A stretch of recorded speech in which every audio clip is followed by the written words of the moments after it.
This is Dr. M.D. Rizal Karim, Professor, Urban and Rural Planning Discipline, Khulna University.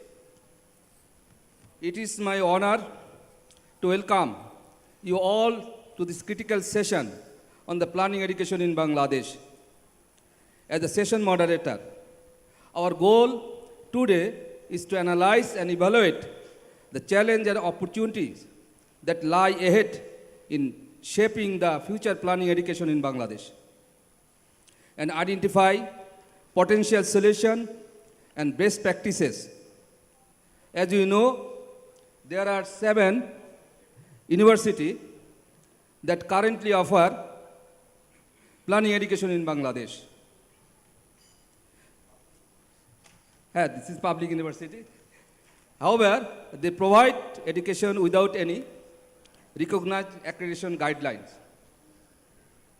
BIP as the professional body of Bangladesh felt the urge to have planning education as per standard guidelines and develop an accreditation manual called BIP Accreditation Manual for undergraduate planning program. Teachers who are involved in this process of development manual will present their speech at keynote speaker. Today, we have a historical moment. You see, there are 7 departments in Urban Planning Public University. All are present here. This is, I think, they contribute a lot, and we are the great opportunity to have here. Now, we have the session chair, Professor Dr. Alamgir, additional UGC chairman, additional charge, and member of Grants Commission of Bangladesh, UGC. Let me introduce our respected sessions chair, Professor Dr. Alamgir. He is a renowned education scholar with extensive experience in quality education and research for the new generation and lead policy development and implementation. Alamgir served 2 consecutive terms as Vice Chancellor of Kuwait. He is the senior faculty of Civil Engineering Department of Kuwait. Professor Alamgir has contributed a lot of support for opening planning education in Bangladesh. It is great to hear that Professor Alamgir has made significant contribution to the Higher Education Quality Enhancement Project. BEC also developed under his guidance. A big project in the name of Higher Education Acceleration and Transformation, that is HEAT, is being implemented under his direct supervision. We are grateful for his presence here today.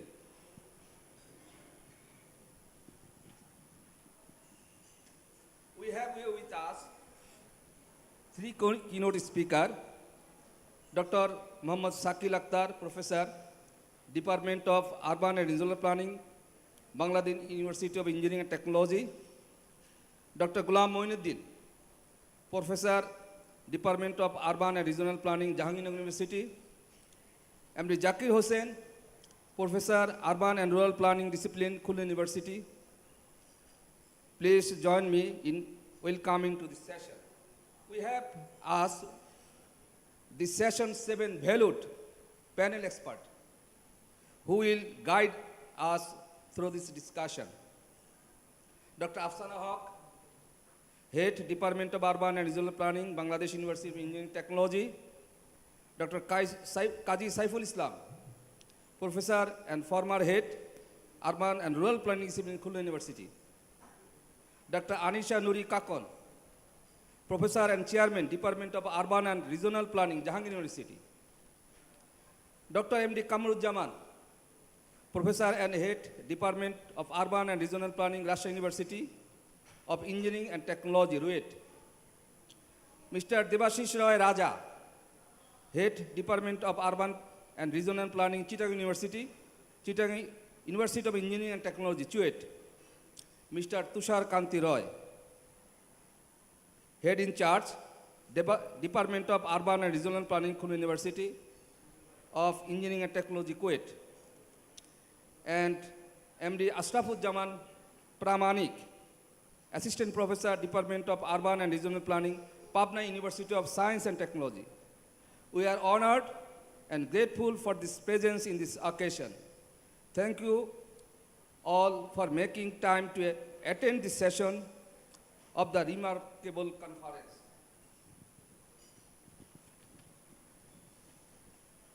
This session has been divided into 3 parts. The first one is keynote presentation. Each keynote presenters will get maximum 10 to 15 minutes. And the second one is panelist discussion. Each panelist will get maximum 5 to 7 minutes. And the last but not least, question and answer session. We will take couple of questions. Respective speakers will respond to the question together. With the permission of the chair, let me start the session. Before presentation begin, allow us to introduce the presenter. The first presenter, Dr. Muhammad Shakil Akhtar, Professor, Department of Urban and Regional Planning, Bangladesh University of Engineering and Technology. Professor Shakil Akhtar serves as Head of the Department of Urban and Regional Planning. He has prominent academic background, having extensive experience in the pedagogical research and curriculum development. He was the key person of Self-Assessment Committee in the Department of Urban and Regional Planning. Please welcome Dr. Muhammad Shakil Akhtar to deliver his presentation.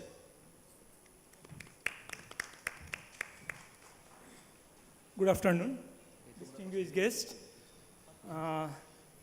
I'm Professor Shakil Akhtar. I would not take, it's almost evening time, so I would not take so much time of you. I think 10 minutes is more than enough for me. Complete your presentation 10 minutes. Yeah, I would complete it within 10 minutes. This keynote speech, now I am the first one. I do not have any keynote speech. This is actually one keynote speech. We three would share it. I would just provide a background of what we have done and how we have done it. The idea of accreditation comes actually from Bangladesh University of Engineering and Technology, BUET, when BUET has taken up the Vice Chancellor, Honorable Vice Chancellor of BUET, Dr. Satya Prasad Majumdar, have decided that in his term he wants every degree offered by BUET should be accredited. And already IEB have their own accreditation unit. So the problem, there was so much problem with engineering degree. IAB also have their own accreditation system. Unfortunately, Bangladesh Institute of Planner does not have any accreditation manual. So when I was appointed as the chief of self-assessment committee of our department, I was a little bit in trouble because I could not do anything as there was no accreditation manual for BIP itself. So, during the presence of last tenureship of the last committee, I have requested them to form a committee to finalize, to prepare a accreditation manual. And they have kindly formed the committee, and we have actually worked together from all the university who are offering planning degree at undergraduate level. And in preparing this accreditation manual, we have looked into the accreditation manuals of other countries, for example, RTPI, PIA, PIA, and North American Planning Institutes also. In addition, we look at Bangladesh Accreditation Council's manual also. So when we have developed this accreditation manual, we have considered that not only it could sustain the conditions of Bangladesh Accreditation Council, but also when BIP need its accreditation to be recognized by other institutes, they could. So without going further, I would request my colleague, Dr. Zakir to provide the major themes of the accreditation manual. Professor Zakir. Thank you, Professor Shakil Akhtar, for giving me the opportunity to present the main themes of the accreditation manual. Please wait, Zakir. Just I introduce your positions. Ladies and gentlemen, so now we move to the next presenter, so Dr. Zakir Hussain, Professor of Arman and Rural Planning, Khulna University. He has specializations in quality research, approach to study climate change, poverty, and governance. He has wide knowledge on experience in pedagogical research and curriculum development. I welcome to address your presentation, please. Thank you, sir.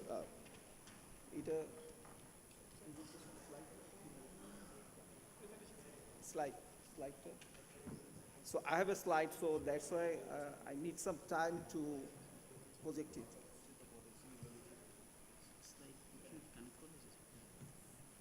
Probably not.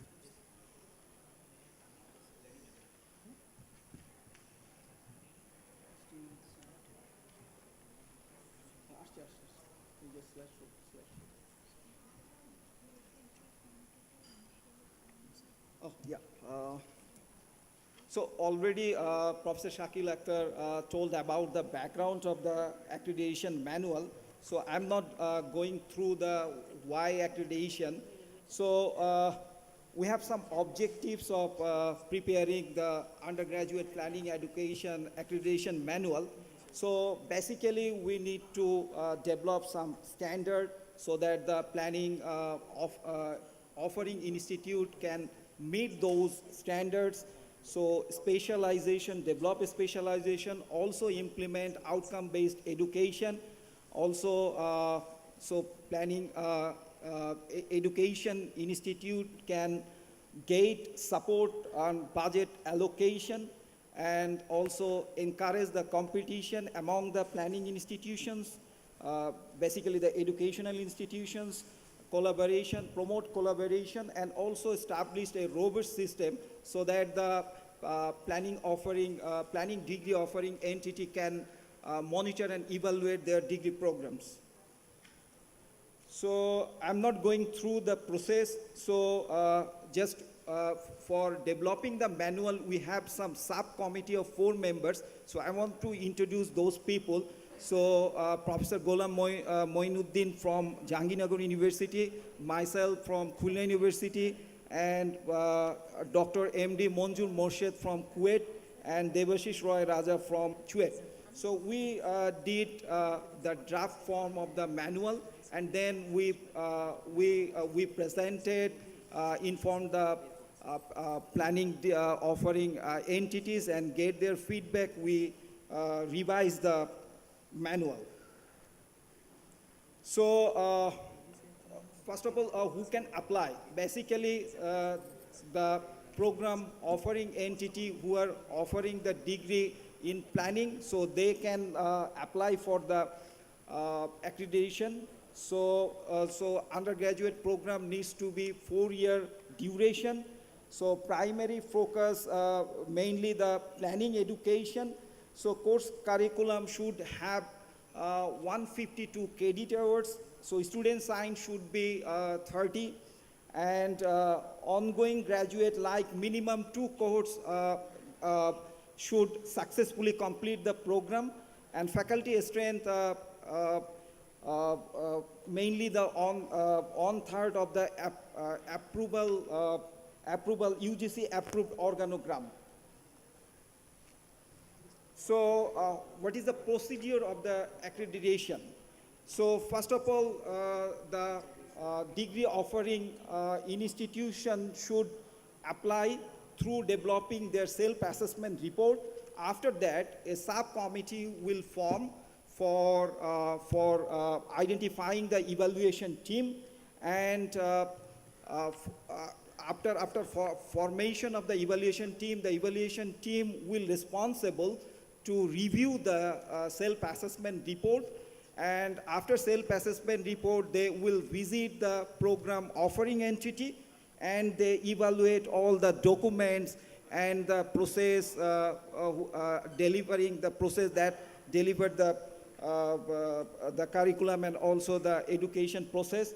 And after accreditation visit, they try to develop a standard. So following a normative standard, they try to evaluate that institutions like compliance, concern, weakness, and deficiency.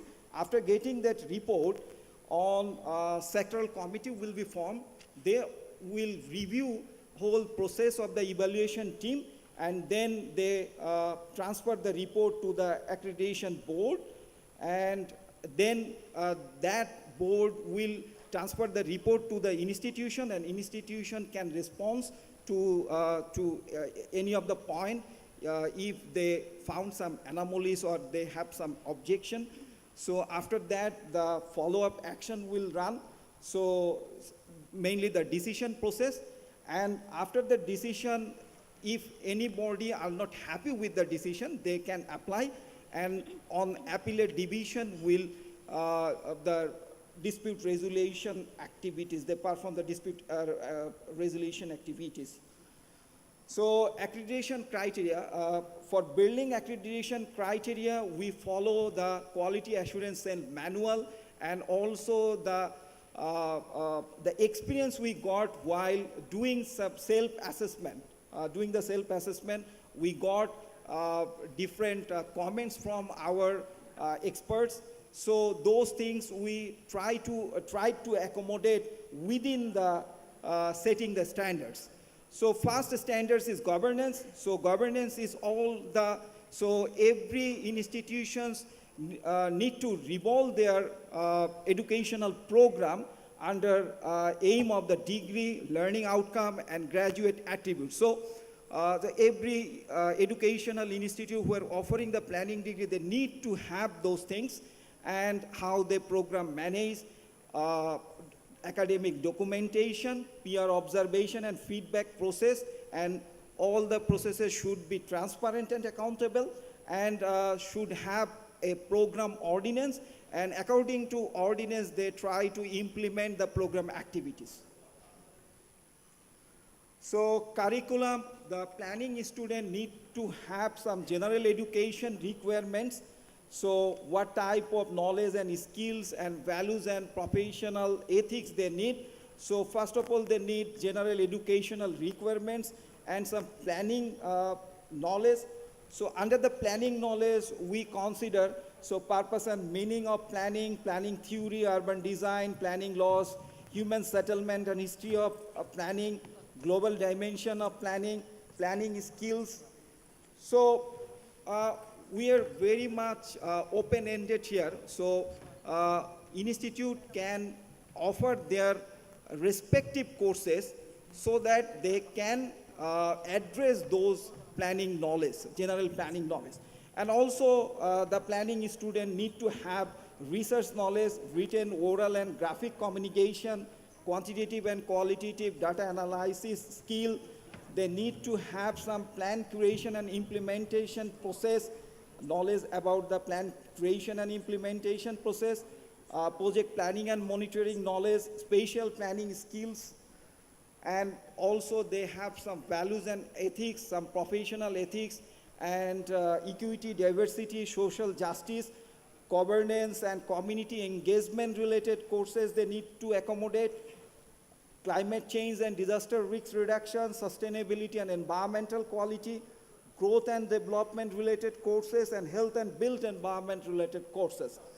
So for showing those capabilities, they can develop some curriculum mapping under their curriculum, like what courses address those general planning knowledge, just purpose and meaning, so they can identify land use and infrastructure planning if it is a course, so that it can address those general planning knowledge. So we also go through the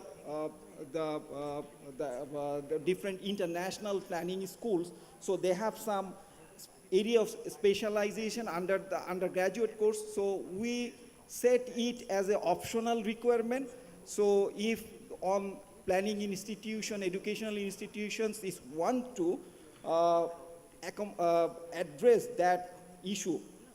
So, and other standards are very much like curriculum intended learning outcome should be systematically aligned with vision or objectives. These are very much aligned with the outcome-based education requirement. So I'm not go through all the standards. So, so standard 9 have some sub-standards like curriculum should have facilitated outcome-based education, minimum credit hours, teaching strategies should be clearly written in the curriculum, and also ILOs should be aligned with the assessment process. Exam questions should be test on all cognitive categories. So, and teaching and learning standard, so lesson plan and course outline should be provided to students in advance. Courses shall be taught by qualified faculties. Diverse methods should be included. Program entity should provide adequate opportunities for practical experience. Student mentoring and counseling service need to be adopted. Students attained additional practical ideas apart from classroom teaching, and also grievance mitigation system and process should be in place. So student requirement should be, students should have higher secondary education in science and equivalent, and also admission process, competitive and exam will set. So minimum GPA requirement should have in mathematics, physics, chemistry and English, and students should minimum standard and educational requirement, enrollment examination can consider additional criteria. So university should have some additional requirement for admission, so those things also be accommodated here. So student diversity should be ensured, so foreign, ethnic, indigenous community should be accommodated through the admission process. Student advising and support services should be adopted. Student feedback should be adopted. And criteria 4 is faculty, what kind of faculty we need to have. So faculties have higher education like MSc and equivalent degree, and also create opportunity part-time and exchange program, ensure basic training for faculties. Faculties should adopt more web-based teaching learning approach. Continuous assessment of faculty based on some process like course instructor survey, publication, research project and collaboration, advising and mentoring, and community outreach. So faculty diversity also need to be ensured, like specialization, PhD in different specialization field of planning. Planning department should have a balancing mix of senior and junior teachers, and ratio should be 1:3. Research, scholarship and other activities should be also added here. Professional attachment also need to be addressed.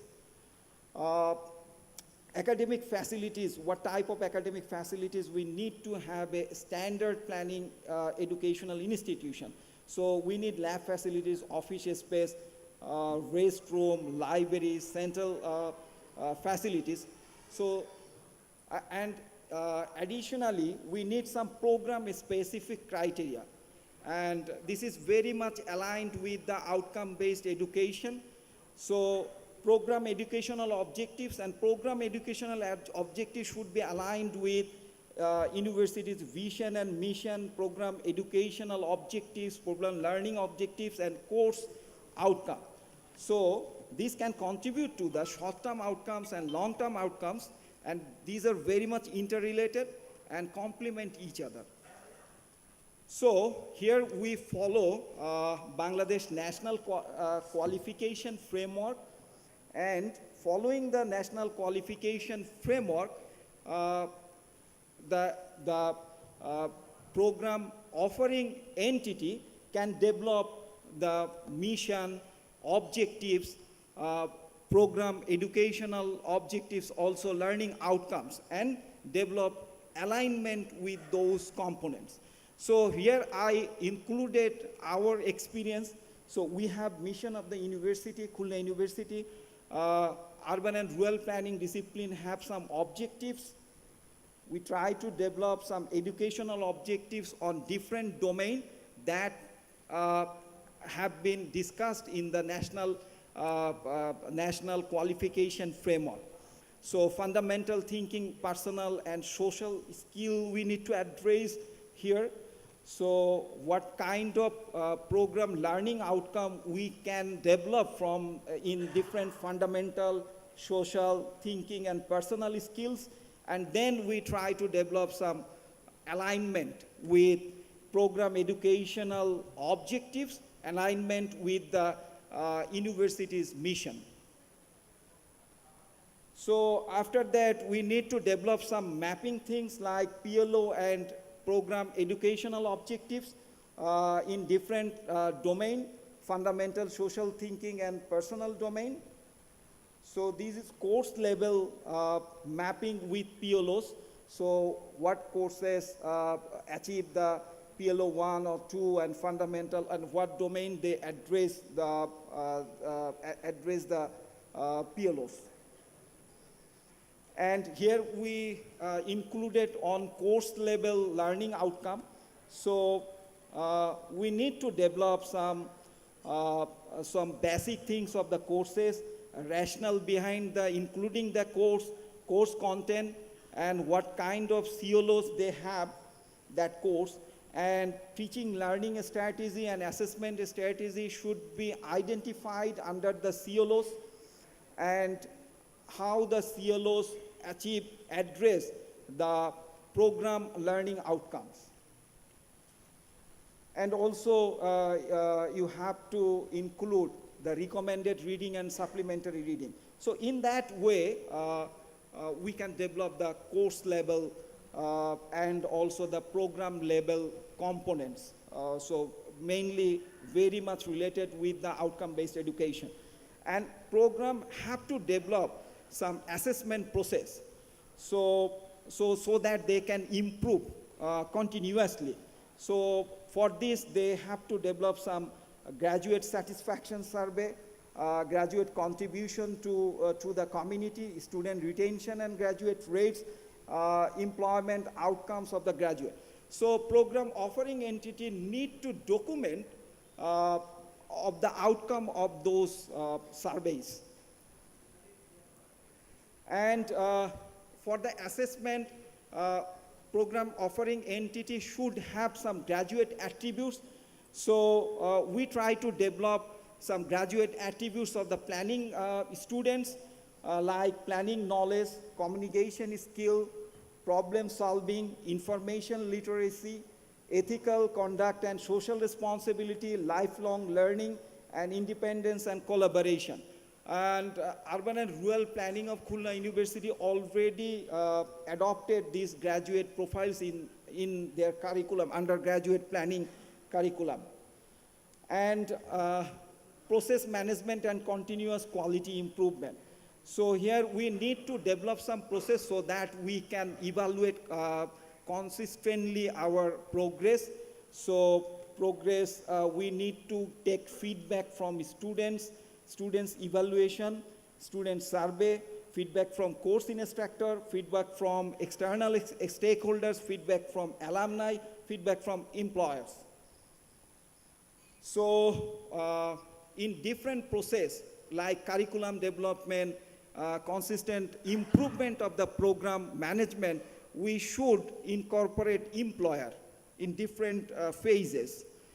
And evaluation process, like I have already said about the standard. So we set some standard like compliance, concern, weakness, deficiency. So self-assessment report need to be developed by every planning degree offering institution. And accreditation decision like that. So if no deficiency, no weakness in any criterion, So accreditation for 6 years, no deficiency, weakness, not in more than 3 criteria. Accreditation will be for 3 to 5 years. Deficiency in one or more criteria or weakness in more than 3 criteria, so no accreditation will be provided. So so if any program offering institution cannot address those criteria, so they can reapply after 1 year after improving their program management process or curriculum and other standards. So before 6 months, if any institutions want to renew their accreditation, they need to apply before 6 months so that the process will take. So these are the documents we reviewed during the process. So I'd like to Professor Ghulam Moinuddin to conclude the session. Thank you. Okay, thank you, Professor Zakir. Now let's hear from the second presenter, Dr. Ghulam Moinuddin, Professor, Department of Urban Regional Planning, Jahangir University. He has excellent academic background and specialization in pedagogical research and outcome-based education system. He was the head of the Department of Urban and Regional Planning and leads self-assessment committee to explore the challenge of education system in urban and regional planning. Now we have an announcement. আমাদের এখানে যেহেতু কোনো foreigner নাই, we can speak mixed language, Bangla ইংরাজি উভয় মিলে যদি আমরা আমাদের এটা উপস্থাপন করতে পারি তাহলে আমাদের সামনে যারা আমাদের ছাত্র বা বিভিন্ন কলিগ আছে তারা একটু বেশি ইন্টারেস্ট ফিল করবে। সেই জন্য জাস্ট আপনারা যেভাবে যে আপনারা এটা স্বাচ্ছন্দ্য বোধ করেন আপনারা আপনাদের মতো বক্তব্য উপস্থাপন করেন। ধন্যবাদ।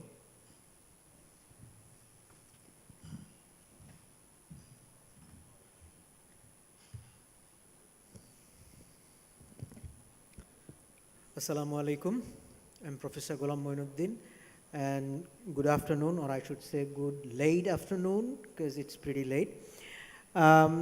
These days I don't actually see that much well, so I need to take the support of my mobile phone. Professor Dr. Zakir has already explained the accreditation manuals details in so meticulously. I think I don't have to speak anything about it, but rather I would talk about some challenges and raise some questions to Professor Alamgir, the Honorable Member of UGC, as well as the Acting Chairman of UGC.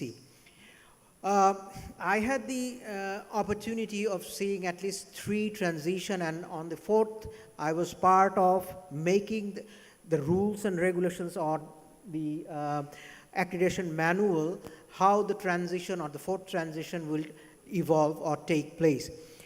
So I have seen that in each transition there were some challenges.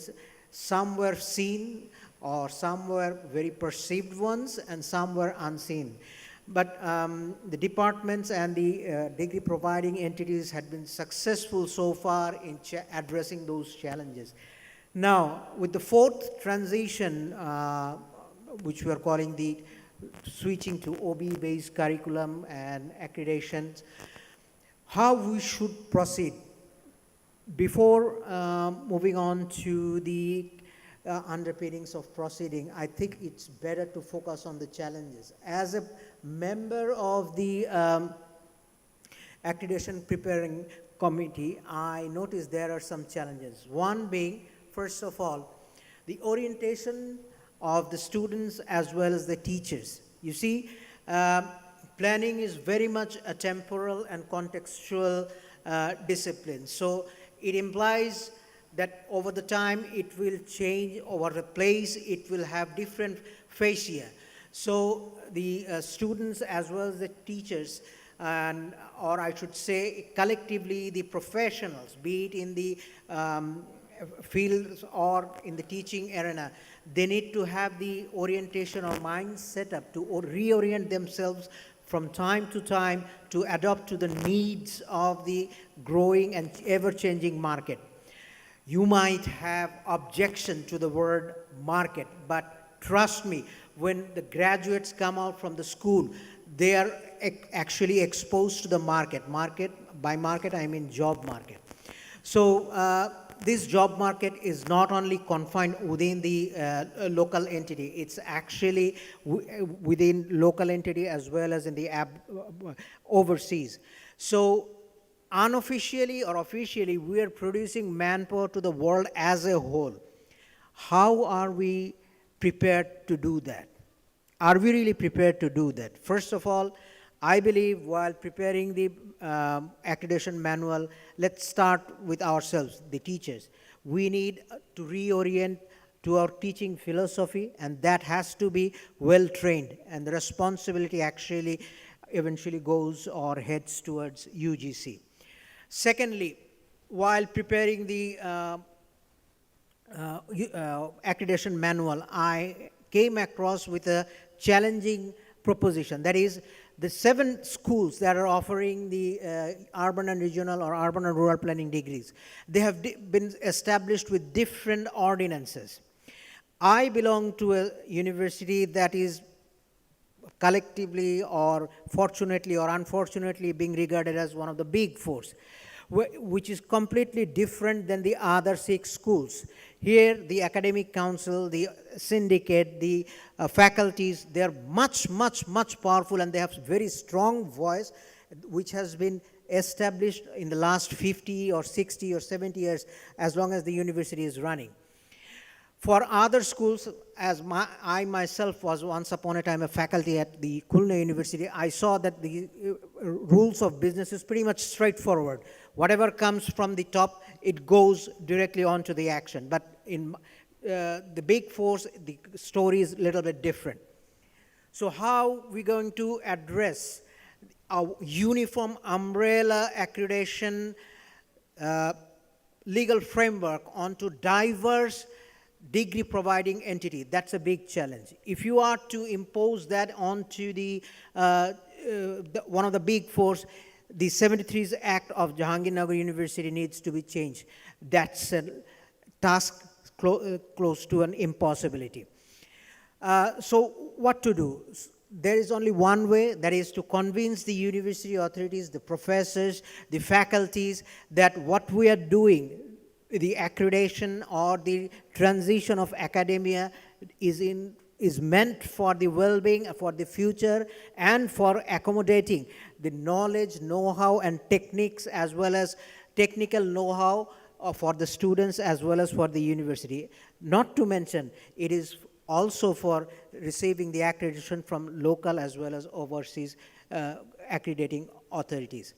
Number 3, Professor Alamgir is pretty much well aware of this fact. We need resources, be it the human resources, logistics, and financial resources.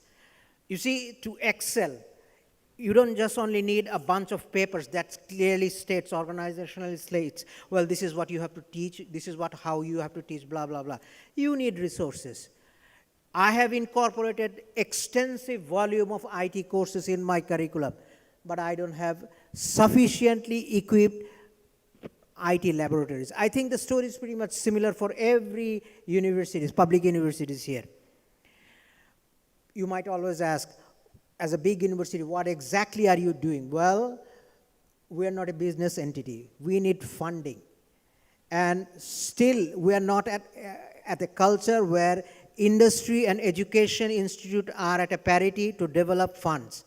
We still need to depend on government funding to excel, at least for the next 20 to 25 years.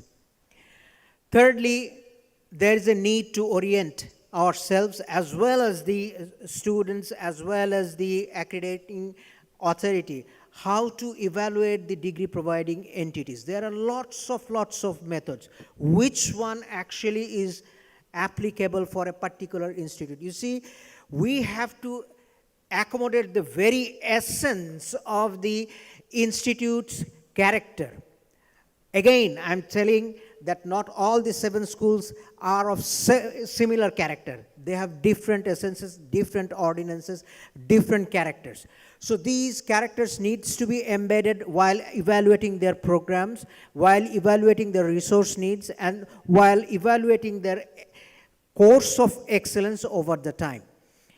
So these are the key challenges that I have noticed while preparing the accreditation manual. So you might think that, am I being a bit pessimistic about the progression? No, I'm very much optimistic. What I tried here in the last couple of minutes, it's just to highlight to the esteemed audience as well as the guests that these are the challenges that we need to address before thinking about excellence in the planning education. So I think that should be all from my side. Thank you very much.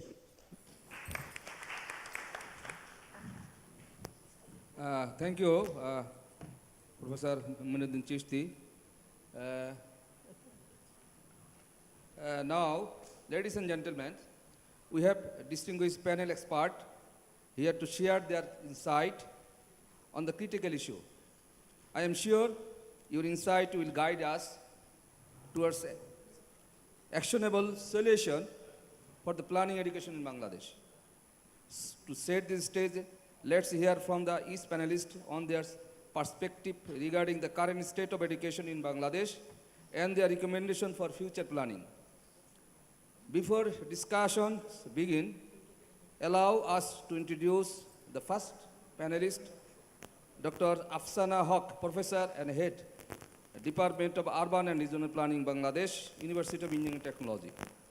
Dr. Haq has been working in the fields of urban and regional planning more than 15 years. She was worked as a research associate, HECAP, sub-project modernizations of data analysis and simulations lab in the Department of Urban and Regional Planning, Bangladesh University of Engineering and Technology. She has a wide knowledge on planning education system in Bangladesh. Please welcome Dr. Afsana Haq to share her thought on the keynote presentations and upcoming challenge during the implementation of planning accreditation and how BIP will handle this situation.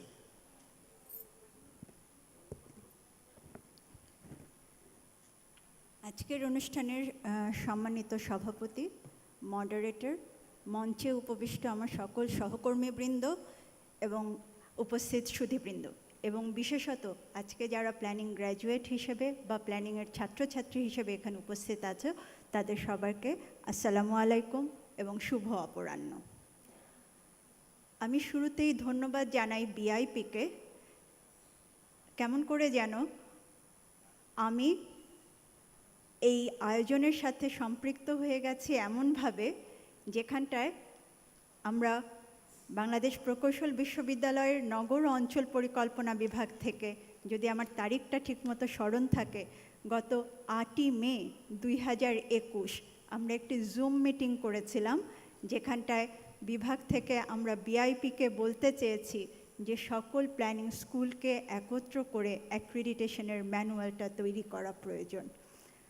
আমি খুব আনন্দের সাথে এবং গর্বের সাথে বলতে চাই, এই যে জায়গা, এই যে মাইলফলক একটি কাজ বিআইপি আজ এতদিন পরে এসে করতে পেরেছে, সেই জায়গায় আমরা সম্পৃক্ত হতে পেরেছি সবাই একসাথে। এটা একটা দুর্দান্ত কাজ। আমি একটু পেছন থেকে শুরু করব, এই জন্যই শুরু করব যে আজকে যারা আমাদের শিক্ষার্থীরা উপবিষ্ট আছো এখানটায় সামনে এই হলে আছো বা যারা বাইরে আছো তাদের কাছেও হয়তো কথাগুলো পৌঁছবে যে এই যাত্রাটা কিন্তু সহজ ছিল না। এবং সহজ ছিল না বলতে কতটা কঠিন ছিল একটু কয়েকটা কথায় বোঝাতে চেষ্টা করব। বাংলাদেশে প্ল্যানিং এডুকেশনের যাত্রা শুরু হয়েছিল বুয়েট থেকে 1962 সালে। ফ্যাকাল্টি অফ আর্কিটেকচার অ্যান্ড প্ল্যানিংয়ের আওতায় দুটো বিভাগ থেকে শুরু করেছিল প্ল্যানিং এডুকেশনের যাত্রা। সেখানটায় প্রথমে শুরু হয়েছিল মাস্টার অফ ফিজিক্যাল প্ল্যানিং, এই ডিগ্রি প্রদানের মাধ্যমে। পরবর্তীতে খুলনা ইউনিভার্সিটিতে আন্ডার গ্র্যাজুয়েট প্রোগ্রাম খোলা হয় এবং বুয়েটে এসে 1995-তে আন্ডার গ্র্যাজুয়েট এবং পিএইচডি ডিগ্রি দেওয়া শুরু হয়। সেই 1962 থেকে শুরু করে আজকে 2023 এই দীর্ঘ সময়টা পার দিতে হয়েছে এই অ্যাক্রিডিটেশন ম্যানুয়ালটা তৈরি করার জন্য। তাহলে কি আগে অনুভূত হয়নি? অবশ্যই না, আগেও অনুভূত হয়েছে। আমার মনে পড়ে আমরা যখন বুয়েটে যাত্রা শুরু করি 1996 সালে, তখন আমারই যারা জুনিয়ররা এক একটা ব্যাচ আসছিল, তারা বারবার করে বলতে চেষ্টা করেছে অ্যাক্রিডিটেশনের প্রয়োজনীয়তা, কিন্তু যে কোনো কারণেই হোক, যে কোনোভাবেই হোক, এটা আলোর মুখ দেখেনি। আজকে যেই পর্যায়ে এসে আমরা পৌঁছেছি, এখানেই কিন্তু শেষ না, আরও দীর্ঘ পথ পাড়ি দিতে হবে। সেই জায়গায় চ্যালেঞ্জেসগুলো কি, সেই জায়গা থেকে হয়তো বিআইপির আজকের এই আয়োজন।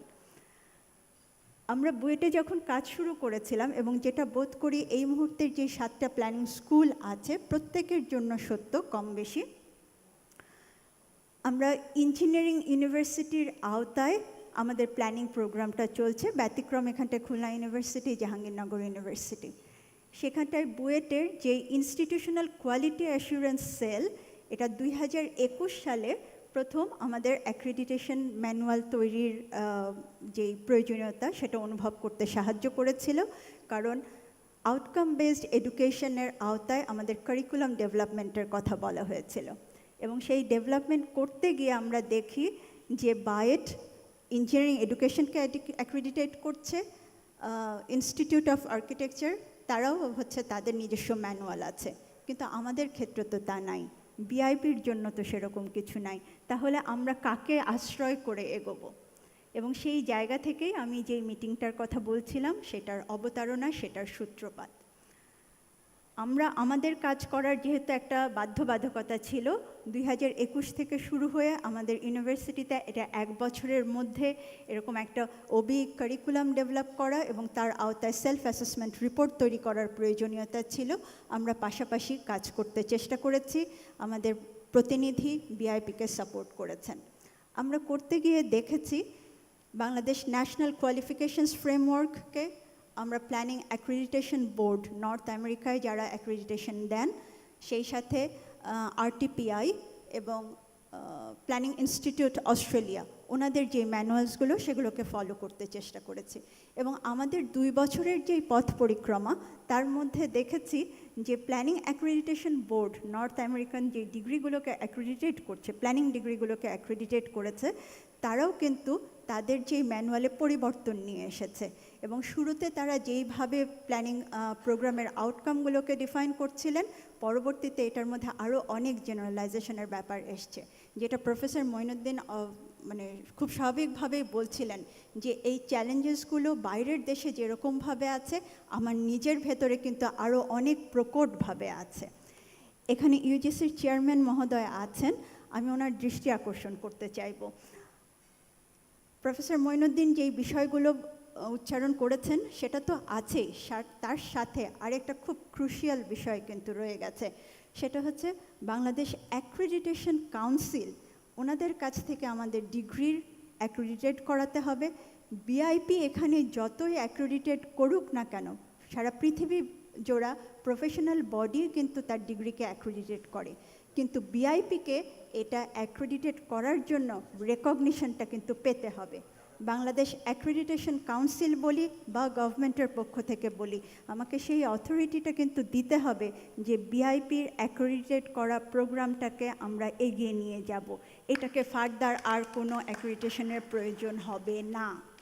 এটা যেমন একটা ধাপ, সেই সাথে কিন্তু আবার ইন্টারন্যাশনালি এটাকে কিভাবে রেকগনিশন দেওয়া যাবে সেদিক থেকেও কিন্তু অ্যাক্রিডিটেশন কাউন্সিল হোক অথবা ইউনিভার্সিটি গ্র্যান্টস কমিশন হোক, তাদেরকে পদক্ষেপ নিতে হবে।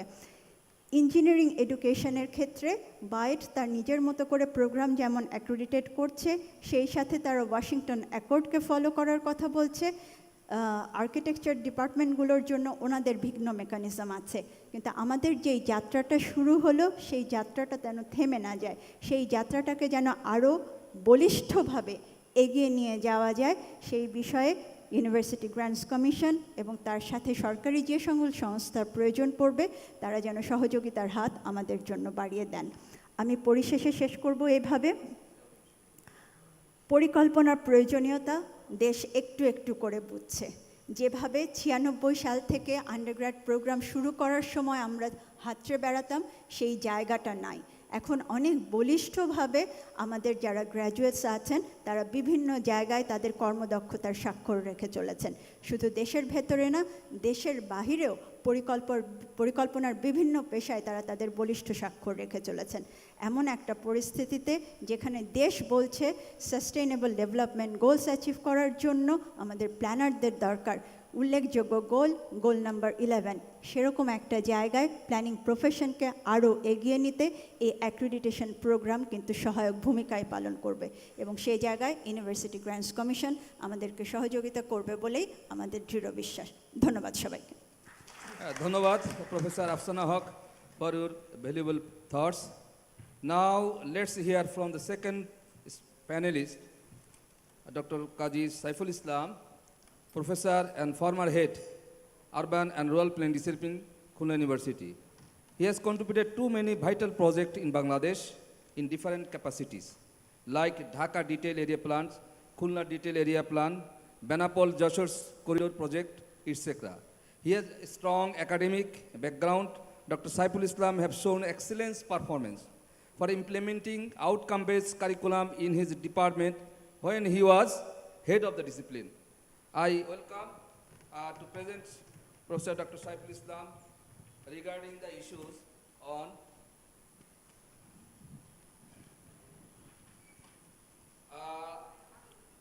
education in Bangladesh. How do you think the accreditation systems will help us to ensure the quality education in locally and globally? And what are the challenges you face to integrate with the Bangladesh Accreditation Councils? Thank you sir. আসসালামু আলাইকুম, সবাইকে শুভ অপরাহ্ন। আমার এখন মনে পড়ছে 2003 বা 4 সালের কথা, যখন খুলনা ইউনিভার্সিটিতে প্রথম খুলনা ইউনিভার্সিটি বুয়েট এবং জাহাঙ্গীরনগরের স্টুডেন্ট এবং টিচারদেরকে নিয়ে একটা এক্সকারশনের আয়োজন করেছিল। আপনারা যারা পুরনো শিক্ষক আছেন তাদের হয়তো কারো কারো মনে পড়বে। সেই এক্সকারশনে আমরা আলোচনা করেছিলাম আমাদের কারিকুলামের ভ্যারিয়েশন কীরকম হয়। সো সেখানে আমরা দেখেছিলাম 3টে ইউনিভার্সিটি, তখন এত বেশি ইউনিভার্সিটি ছিল না। এই 3টে ইউনিভার্সিটির কারিকুলামগত ডিফারেন্স আসলে খুব বিশাল ছিল। কোনো ইউনিভার্সিটি টেকনিক্যাল সাবজেক্টগুলোকে অতিরিক্ত এমফাসিস দিয়ে পড়াতো, কোনো ইউনিভার্সিটি সোশ্যাল বা পোভার্টি রিলেটেড, জেন্ডার রিলেটেড ইস্যুগুলোকে ওভার এমফাসাইজ করতো। At that time, that was the first time we felt যে আমাদের একটা ইউনিফর্মিটি দরকার, প্ল্যানারদের একটা মিনিমাম ক্রাইটেরিয়া দরকার যে আমরা কাদেরকে প্ল্যানার বলবো, কোন শিক্ষাগত যোগ্যতার উপর ভিত্তি করে তাদেরকে আমরা প্ল্যানার বলতে পারি। তারপরে দীর্ঘ পথ পার করেছি আমরা। Better late than never, we have at least got the first BIP's accreditation manual for undergraduate planning program. On behalf of Khulna University, I would like to welcome this manual wholeheartedly. Having said that, there are a few things that we need to consider যেটা আমাদের মনে হয়েছে যে এখনো পর্যন্ত একটা বড় ধরনের চ্যালেঞ্জ বা হার্ডল হয়ে আসবে। যেমন আমাদের যে 7টা প্ল্যানিং স্কুল আছি, সে 7টা প্ল্যানিং স্কুলকে মোটা দাগে 3টা ভাগে ভাগ করা যায়, যেখানে ইঞ্জিনিয়ারিং ইউনিভার্সিটিগুলো আছে, বুয়েট, চুয়েট, রুয়েট, কুয়েট, এই স্কুলগুলো আছে। এছাড়া জেনারেল ক্যাটাগরিতে আমরা খুলনা ইউনিভার্সিটি আছি, PUST আছে, একই সাথে জাহাঙ্গীরনগর ইউনিভার্সিটি আছে। জাহাঙ্গীরনগর ইউনিভার্সিটি আলাদা অর্ডিন্যান্স মানে অ্যাক্টে চলছে। সো এই সমস্ত ইউনিভার্সিটিগুলোতে আমরা যখন এই ম্যানুয়ালটাকে ইউনিফর্মলি অ্যাপ্লাই করতে যাব, তখন তার অর্ডিন্যান্সে যে চেঞ্জ আসবে, সেই চেঞ্জগুলোকে আমরা কিভাবে অ্যাকোমোডেট করব, সেটা আসলে এখন একটা বিশাল বড় চ্যালেঞ্জ। হ্যাভিং সেড দ্যাট, আমি খুব গর্বের সাথে এটা বলতে চাই, খুলনা ইউনিভার্সিটি অনেক আগেই OBE পুরো ইউনিভার্সিটি ওয়াইড আমরা এটা ডেভেলপ করেছি, আত্মীকরণ করেছি এবং অলরেডি এটা অ্যাডপ্ট করেছি পাবলিক ইউনিভার্সিটিগুলোর মধ্যে সর্বপ্রথম। বর্তমানে এটার সেকেন্ড ব্যাচ, এই OBE কারিকুলামে বর্তমানে সেকেন্ড ব্যাচ সেখানে লেখাপড়া শুরু করেছে, not the first one, second one. So এর আগেও আরও একটা কথা এখানে বলা প্রয়োজন। খুলনা ইউনিভার্সিটির নগর ও গ্রামীণ পরিকল্পনা ডিসিপ্লিন 2012 সাল থেকে OBE-কে নিজের মতো করে প্র্যাকটিস করছে। সেটা ইউনিভার্সিটি ওয়াইড হয়তো বা অ্যাপ্লাই করা হয়েছে 2020 সালের পরে, কিন্তু URP ডিপার্টমেন্ট 2012 সাল থেকেই আমরা এটাকে নিজেরা প্র্যাকটিস করেছি। আমাদের প্রত্যেকটা সাবজেক্টের প্রত্যেকটা কারিকুলাম ওবির আঙ্গিকে তখন থেকেই ডেভেলপ করা শুরু হয়ে গেছে। সো এই জায়গাগুলো আমরা বেশ ভালোভাবে আত্মীকরণ করতে পেরেছি। শুধু তাই না, বিএনকিউএফের যে ম্যানুয়াল সেটাকে আমরা ইভেন লিগালি আমাদের যে আন্ডার গ্র্যাজুয়েট অর্ডিন্যান্স যেটা আছে সেই অর্ডিন্যান্সের মধ্যেও যথাযথভাবে কমপ্লাই করেছে। সেই জায়গা থেকে আমাদের আসলে গর্ব করার অনেক জায়গা আছে এবং সেক্ষেত্রে আমরা অবশ্যই গর্বিত। এপিএ যেটা আমরা বাস্তবায়নেও খুলনা ইউনিভার্সিটি অনেক দূরে গিয়েছে। এবছর আমরা পাবলিক ইউনিভার্সিটিগুলোর মধ্যে সম্ভবত 4th। সেই জায়গা থেকেও আমাদের গর্ব করার আরেকটা জায়গা আছে, যে জায়গাটাতে এখানে ওবির যে ইমপ্লিমেন্টেশন সেটাও একটা বড় ইস্যু হয়ে দাঁড়ায়। আমাদের ওবির যখন নাকি আমাদের একটা টিম যায় অ্যাসেস করার জন্য, তখন অ্যাজ এ ডিপার্টমেন্ট আর অ্যাজ এ এন্টিটি আমরা যে প্রবলেমগুলো ফেস করি সেটা একটু তুলে ধরা দরকার। প্রথমত, একটা পাবলিক ইউনিভার্সিটির একটা ডিপার্টমেন্টের কাছে যথেষ্ট পরিমাণ টাকা থাকে না। এই টাকাগুলো সাধারণত সেন্ট্রাল ইউনিভার্সিটি অথরিটির কাছে চেয়ে পাঠাতে হয় এবং এটা একটা বিশাল হ্যাসেলের মধ্যে দিয়ে যেতে হয়। তারপরে সেই টাকাটা যখন নাকি যে টিমটা আসার পরে তারা যে কোয়ারিগুলো করে সেই কোয়ারিগুলোর সাথে ডিপার্টমেন্টের সম্পর্ক থাকে যতটা, তার থেকে অনেক বেশি থাকে ইউনিভার্সিটি ফ্যাসিলিটিস। সো এই যে ওবিই যে কারিকুলাম বা এই যে অ্যাক্রিডিশন ম্যানুয়াল আমরা তৈরি করেছি, এই ম্যানুয়ালটাকে যদি ইউনিভার্সিটি ওয়াইড আসলেই আমরা অ্যাকসেপ্ট করে নিতে চাই, আত্মীকরণ করতে চাই, তাহলে শুধুমাত্র ডিপার্টমেন্টগুলোকে না, ইউনিভার্সিটিগুলোকেও আসলে একই সাথে আমাদেরকে স্ট্রেনদেন করতে হবে। ফর এক্সাম্পল, যদি হেলথ ফ্যাসিলিটিস না থাকে তাহলে দেখা যাবে যে এই জায়গাতে অ্যাসেসমেন্টে ওই ডিপার্টমেন্টও পিছিয়ে যাবে। কিন্তু হেলথ ফ্যাসিলিটিস এনশিওর করার দায়িত্ব কিন্তু ডিপার্টমেন্টের না, ওটা ইউনিভার্সিটির দায়িত্ব। সো এই জায়গাগুলো আসলে এনশিওর করার দায়িত্ব আসলে আমাদেরকে নিতে হবে। এবং যেহেতু আমাদের মাঝে আজকে প্রফেসর আলমগীর স্যার এসছেন, সেই সুযোগটা নিয়ে আমি এটা বলতে চাই যে এই জায়গাটাতে একটু গুরুত্ব সহকারে দেখা। আরেকটা জায়গা যেটা প্রফেসর আফসানা হক বলে গেছেন, সো আমি ওইটা রিপিট করতে চাই না, যে মানে আমাদের এই অ্যাক্রিডিশনটাকে আমরা কিভাবে বাংলাদেশ যে অ্যাক্রিডিশন কাউন্সিল যেটা আছে সেটার সাথে কিভাবে আত্মীকরণ করবে। কিন্তু অন্য একটা জায়গায় আমি একটু আউট অফ দ্য টপিক হলেও একটা ইস্যুকে তুলে ধরতে চাই। আমাদের 7টা ডিপার্টমেন্ট এখন আরবান অ্যান্ড রিজিয়নাল প্ল্যানিং আর রুরাল প্ল্যানিং পড়াচ্ছি, কিন্তু একই জায়গায় ফর এক্সাম্পল ঢাকাতে জাহাঙ্গীরনগর ইউনিভার্সিটিও ইউআরপি অফার করছে, আবার বুয়েট অফার করছে, খুলনাতেও আমরা কুয়েট অফার করছে, খুলনা ইউনিভার্সিটি অফার করছে। সো আমরা কেন নতুন কোর্স অফার করছি যে জায়গাটাতে আমরা চাইলেই পুরনো যে ডিপার্টমেন্টগুলো আছে সেটাকে স্ট্রেনদেন করে তাদের স্টুডেন্ট ইনটেক বাড়ানো সম্ভব। তার মানে হচ্ছে আমাদেরকে ইউআরপি আমরা ঠিকই পড়াবো, কিন্তু একই সাথে আমাদের স্পেশালাইজেশন বা আমাদের নিডগুলোকে, অবজেক্টিভগুলোকে ওয়েল ডিফাইন্ড হওয়াটা অত্যন্ত জরুরি। আমার কেন জানি মনে হচ্ছে, আমি নিশ্চিত যে আপনারা হয়তো বা আমার থেকে অবশ্যই সবাই অনেক জ্ঞানী, অনেক ভালো বলতে পারবেন, বাট এই জায়গাটাতে আমাদের ওভারঅল এডুকেশন সিস্টেমের একটা গ্যাপ রয়ে গেছে, যে জায়গাটা আমি পয়েন্ট আউট করতে চাই। আশা করি আপনারা আমার এই কথাগুলো একটু গুরুত্ব সহকারে দেখবেন। ধন্যবাদ আমাকে সময় দেওয়ার জন্য, আমার কথা ধৈর্য সহকারে শোনার জন্য। ধন্যবাদ সবাইকে। ধন্যবাদ কাজী Saiful. Now the next presentations will be provided by the Kamruzzaman. Wakil, no? He's representing Wakil, okay. Just Dr. Wakil Ahmed. না তুমি জাস্ট একটু শেয়ারিং করবে, এটা হলো how to see overall planning education in Bangladesh and role of BIP regarding this issue. BIP এই ব্যাপারে আরও কী করতে পারে বিআইপি গ্রাজুয়েশনের জন্য, এই সম্বন্ধে অল্প সংক্ষিপ্ত হয় 2-4টা কথা বলো। আসসালামু আলাইকুম। স্যারকে ধন্যবাদ আমাকে কিছু বলার জন্য এবং সময় দেওয়ার জন্য। আমি আমাদের ওবি কারিকুলাম এবং এসএআর রিপোর্ট এটা নিয়ে কথা বলতে চাচ্ছি, যেটা আমরা রুয়েটে রিসেন্টলি আমরা ওবি বেস কারিকুলাম শুরু করেছি এবং অ্যাক্রিডিটেশনের জন্য আমরা এসএআর রিপোর্ট তৈরির কাজও শুরু করেছি। আমাদের ডিপার্টমেন্টে কিছুদিন আগে সাকিল আক্তার স্যার গিয়েছিলেন, ওনার সাথে নেক্সট উইকে আমাদের একটা মিটিং আছে। যে ইস্যুটা আমি স্পেশালি বলতে চাচ্ছি, যেটা হচ্ছে আমরা যখন এসএআর রিপোর্ট তৈরি শুরু করি, যেহেতু RUET engineering university maximum department বাইটের ম্যানুয়ালগুলো ফলো করেছে, সেইভাবেই তারা তাদের এসএআর রিপোর্টটা তৈরি করেছিল। যখন আমরা শুরু করলাম, আমরাও জেনে হোক না জেনে হোক আমরা বাইটের প্রসেসটাই ফলো করেছি এবং পরে শুনলাম যে না, আমরা বাইটের থেকে অ্যাক্রিডিটেশন পাবো না। সেটা আমাদেরকে অন্য ম্যানুয়াল ফলো করতে হবে। দেন আমরা ব্যাকের যে ম্যানুয়ালটা আছে, আমরা ওই ব্যাকের ম্যানুয়াল দিয়ে আমরা আমাদের মতো করে এসএআর রিপোর্ট সাজানো শুরু করেছি, এবং এটা অলমোস্ট শেষ। কিন্তু এর মধ্যে আবার আমাদের বিআইপি থেকে একটা ম্যানুয়াল আমাদের প্রোভাইড করা হলো। এখন প্রবলেম যেটা হয়েছে যে আমরা যদি ব্যাকের ম্যানুয়ালটা ফলো করি, তাহলে আমরা বিআইপির ক্রাইটেরিয়াগুলো ফুলফিল করতে পারবো কিনা, বা অন্য কিছু কাটছাট করতে হবে কিনা, অথবা যদি আমরা বিআইপির ম্যানুয়াল ফলো করি, তাহলে আমরা আদৌ ব্যাকের কাছে গিয়ে আমরা অ্যাক্রিডিটেশনের ক্ষেত্রে আমরা আদৌ এলিজিবল হবো কি হবো না, এটা একটা কনসার্ন। কারণ আমরা অলমোস্ট আমাদের এসিআর রিপোর্টের ফাইনালাইজেশনের স্টেজে আছি, এবং এটা আমাদের ক্রুশিয়াল মোমেন্ট। হয়তো আমাদের নতুন ভাইস চ্যান্সেলর জয়েন করার পরে উনি এটা আর্জেন্টলি প্রত্যেক ডিপার্টমেন্টকে বলেছেন আমাদের এসিআর রিপোর্ট কমপ্লিট করতে হবে উইদিন নেক্সট 2 or 3 উইক্সের মধ্যে। দেন আমরা আমাদের নেক্সট ফাইনাল প্রসেসে যাব যে আমরা অ্যাক্রিডিটেশনের জন্য অ্যাপ্লাই করব, এবং ভার্সিটি থেকে এটা আমাদের আর্জেন্টলি বলা হয়েছে। সো এই ইস্যুটা হোপফুলি বিআইপি একটু এনলাইট করবে যে না, আদৌ আমরা যদি বিআইপি ম্যানুয়ালটা ফলো করি, তাহলে আমাদের ব্যাকের ক্ষেত্রে আমরা যে প্রসেসটা আছে এটা আমরা ইজিলি ওভারকাম করতে পারবো।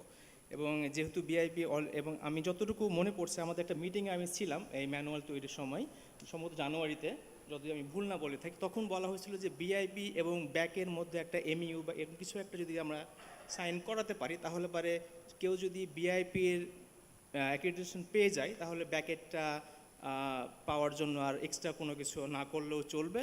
জাস্ট আমরা যে অ্যাপ্লিকেশন প্রসেস অ্যাপ্লাই করলে পারে হয়তো ব্যাকেটটা পাওয়া সম্ভব হবে। এইরকম কোনো ইনিশিয়েটিভ নেওয়া যেতে পারে কিনা, যেটা অলরেডি আফসানা ম্যাডামও বলেছেন। তাহলে হয়তো আমরা যে এখন ট্রানজিশন একটা পিরিয়ডে আছি, যে কোনটা ফলো করব, বিআইপি ফলো করব না ব্যাকের ম্যানুয়াল ফলো করব। আবার একটা ইউজিসির একটা ম্যানুয়াল আছে 2016 সালে সম্ভবত এটা, সেহেতু এটা একটা আমরা দ্বিধাদ্বন্দ্বের মধ্যে, ডায়লামার মধ্যে পড়ে গেছি আসলে আমাদের কোনটা ফলো করা উচিত। আমরা যে ছোট ডিপার্টমেন্টগুলো আছি তারা আমরা আসলেই প্রবলেমের মধ্যে আছি। এই বিষয়ে একটা গাইডলাইন চাচ্ছি বিআইপির কাছ থেকে, যে আমরা আমাদের এসিআর রিপোর্টের জন্য আসলে কোন ম্যানুয়ালটা ফলো করা এই মুহূর্তে বুদ্ধিমানের মতো কাজ হবে। Thank you. ধন্যবাদ। আমি একটু এই প্রসঙ্গে একটু বলবো, যেহেতু আমি এটা দীর্ঘদিন এই প্রসেসের সাথে আমি জড়িত। আমি ইউজিসির যে তাদের কোর প্যানেল আছে, টিম আছে, সেটারও আমি এক্সপার্ট। তারপর যে ব্যাক বাংলাদেশ অ্যাক্রিডিটেশন কাউন্সিল, তারাও আমাকে মেন্টর এবং ইভ্যালুয়েটর হিসাবে তারা আমাকে সিলেকশন দিয়েছে। যে বিষয়টা হলো যে এই ম্যানুয়ালটা কিন্তু BNF Bangladesh national quality education framework, ওইটা আলোকে তৈরি করা হয়েছে। এখন ইনিশিয়ালি যে কাজটা করতে হয়, যে প্রফেশনাল বডি তার আগে কনসার্ন নিতে হবে। দেন যদি এটা একটা ইনিশিয়াল পর্যায়ে, তারপরে ব্যাকের কাছে অ্যাপ্লাই করলে ব্যাক যদি তার যে রিকোয়ারমেন্ট যেগুলো যদি ফুলফিল করে, তাহলে তারা এই অ্যাক্রেডিটেশন পাবে। যাই হোক, এটা অনেকটা দীর্ঘমেয়াদী প্রসেস, এবং এর জন্য অনেক ডকুমেন্ট, অনেক প্রিপারেশন দরকার আছে। তো যাই হোক, now I request doctor Anisha Nuri Kakon, Professor and Chairman Department Urban Regional Planning, Jahangir University. She has outstanding backgrounds, academic background and research excellence. I would like to request you to what are the role of BIP for implementing the accreditation system of BRP program. এবং এর পাশাপাশি যদি তুমি আরও বিষয়টা যদি এই accreditation সম্বন্ধে তোমার কোনো জিজ্ঞাসা থাকে, সেটাও, যেহেতু এখানে প্রফেসর আলমগীর আছেন, অত্যন্ত আমি আগেই বলে নিচ্ছি, এবং সে অনেকগুলো দায়িত্বে এখন আছে বাংলাদেশ বিশ্ববিদ্যালয় মনিটরিং কমিশনে, সেই সম্বন্ধেও আমরা তার কাছ থেকে অনেক কিছু শুনতে পারবো।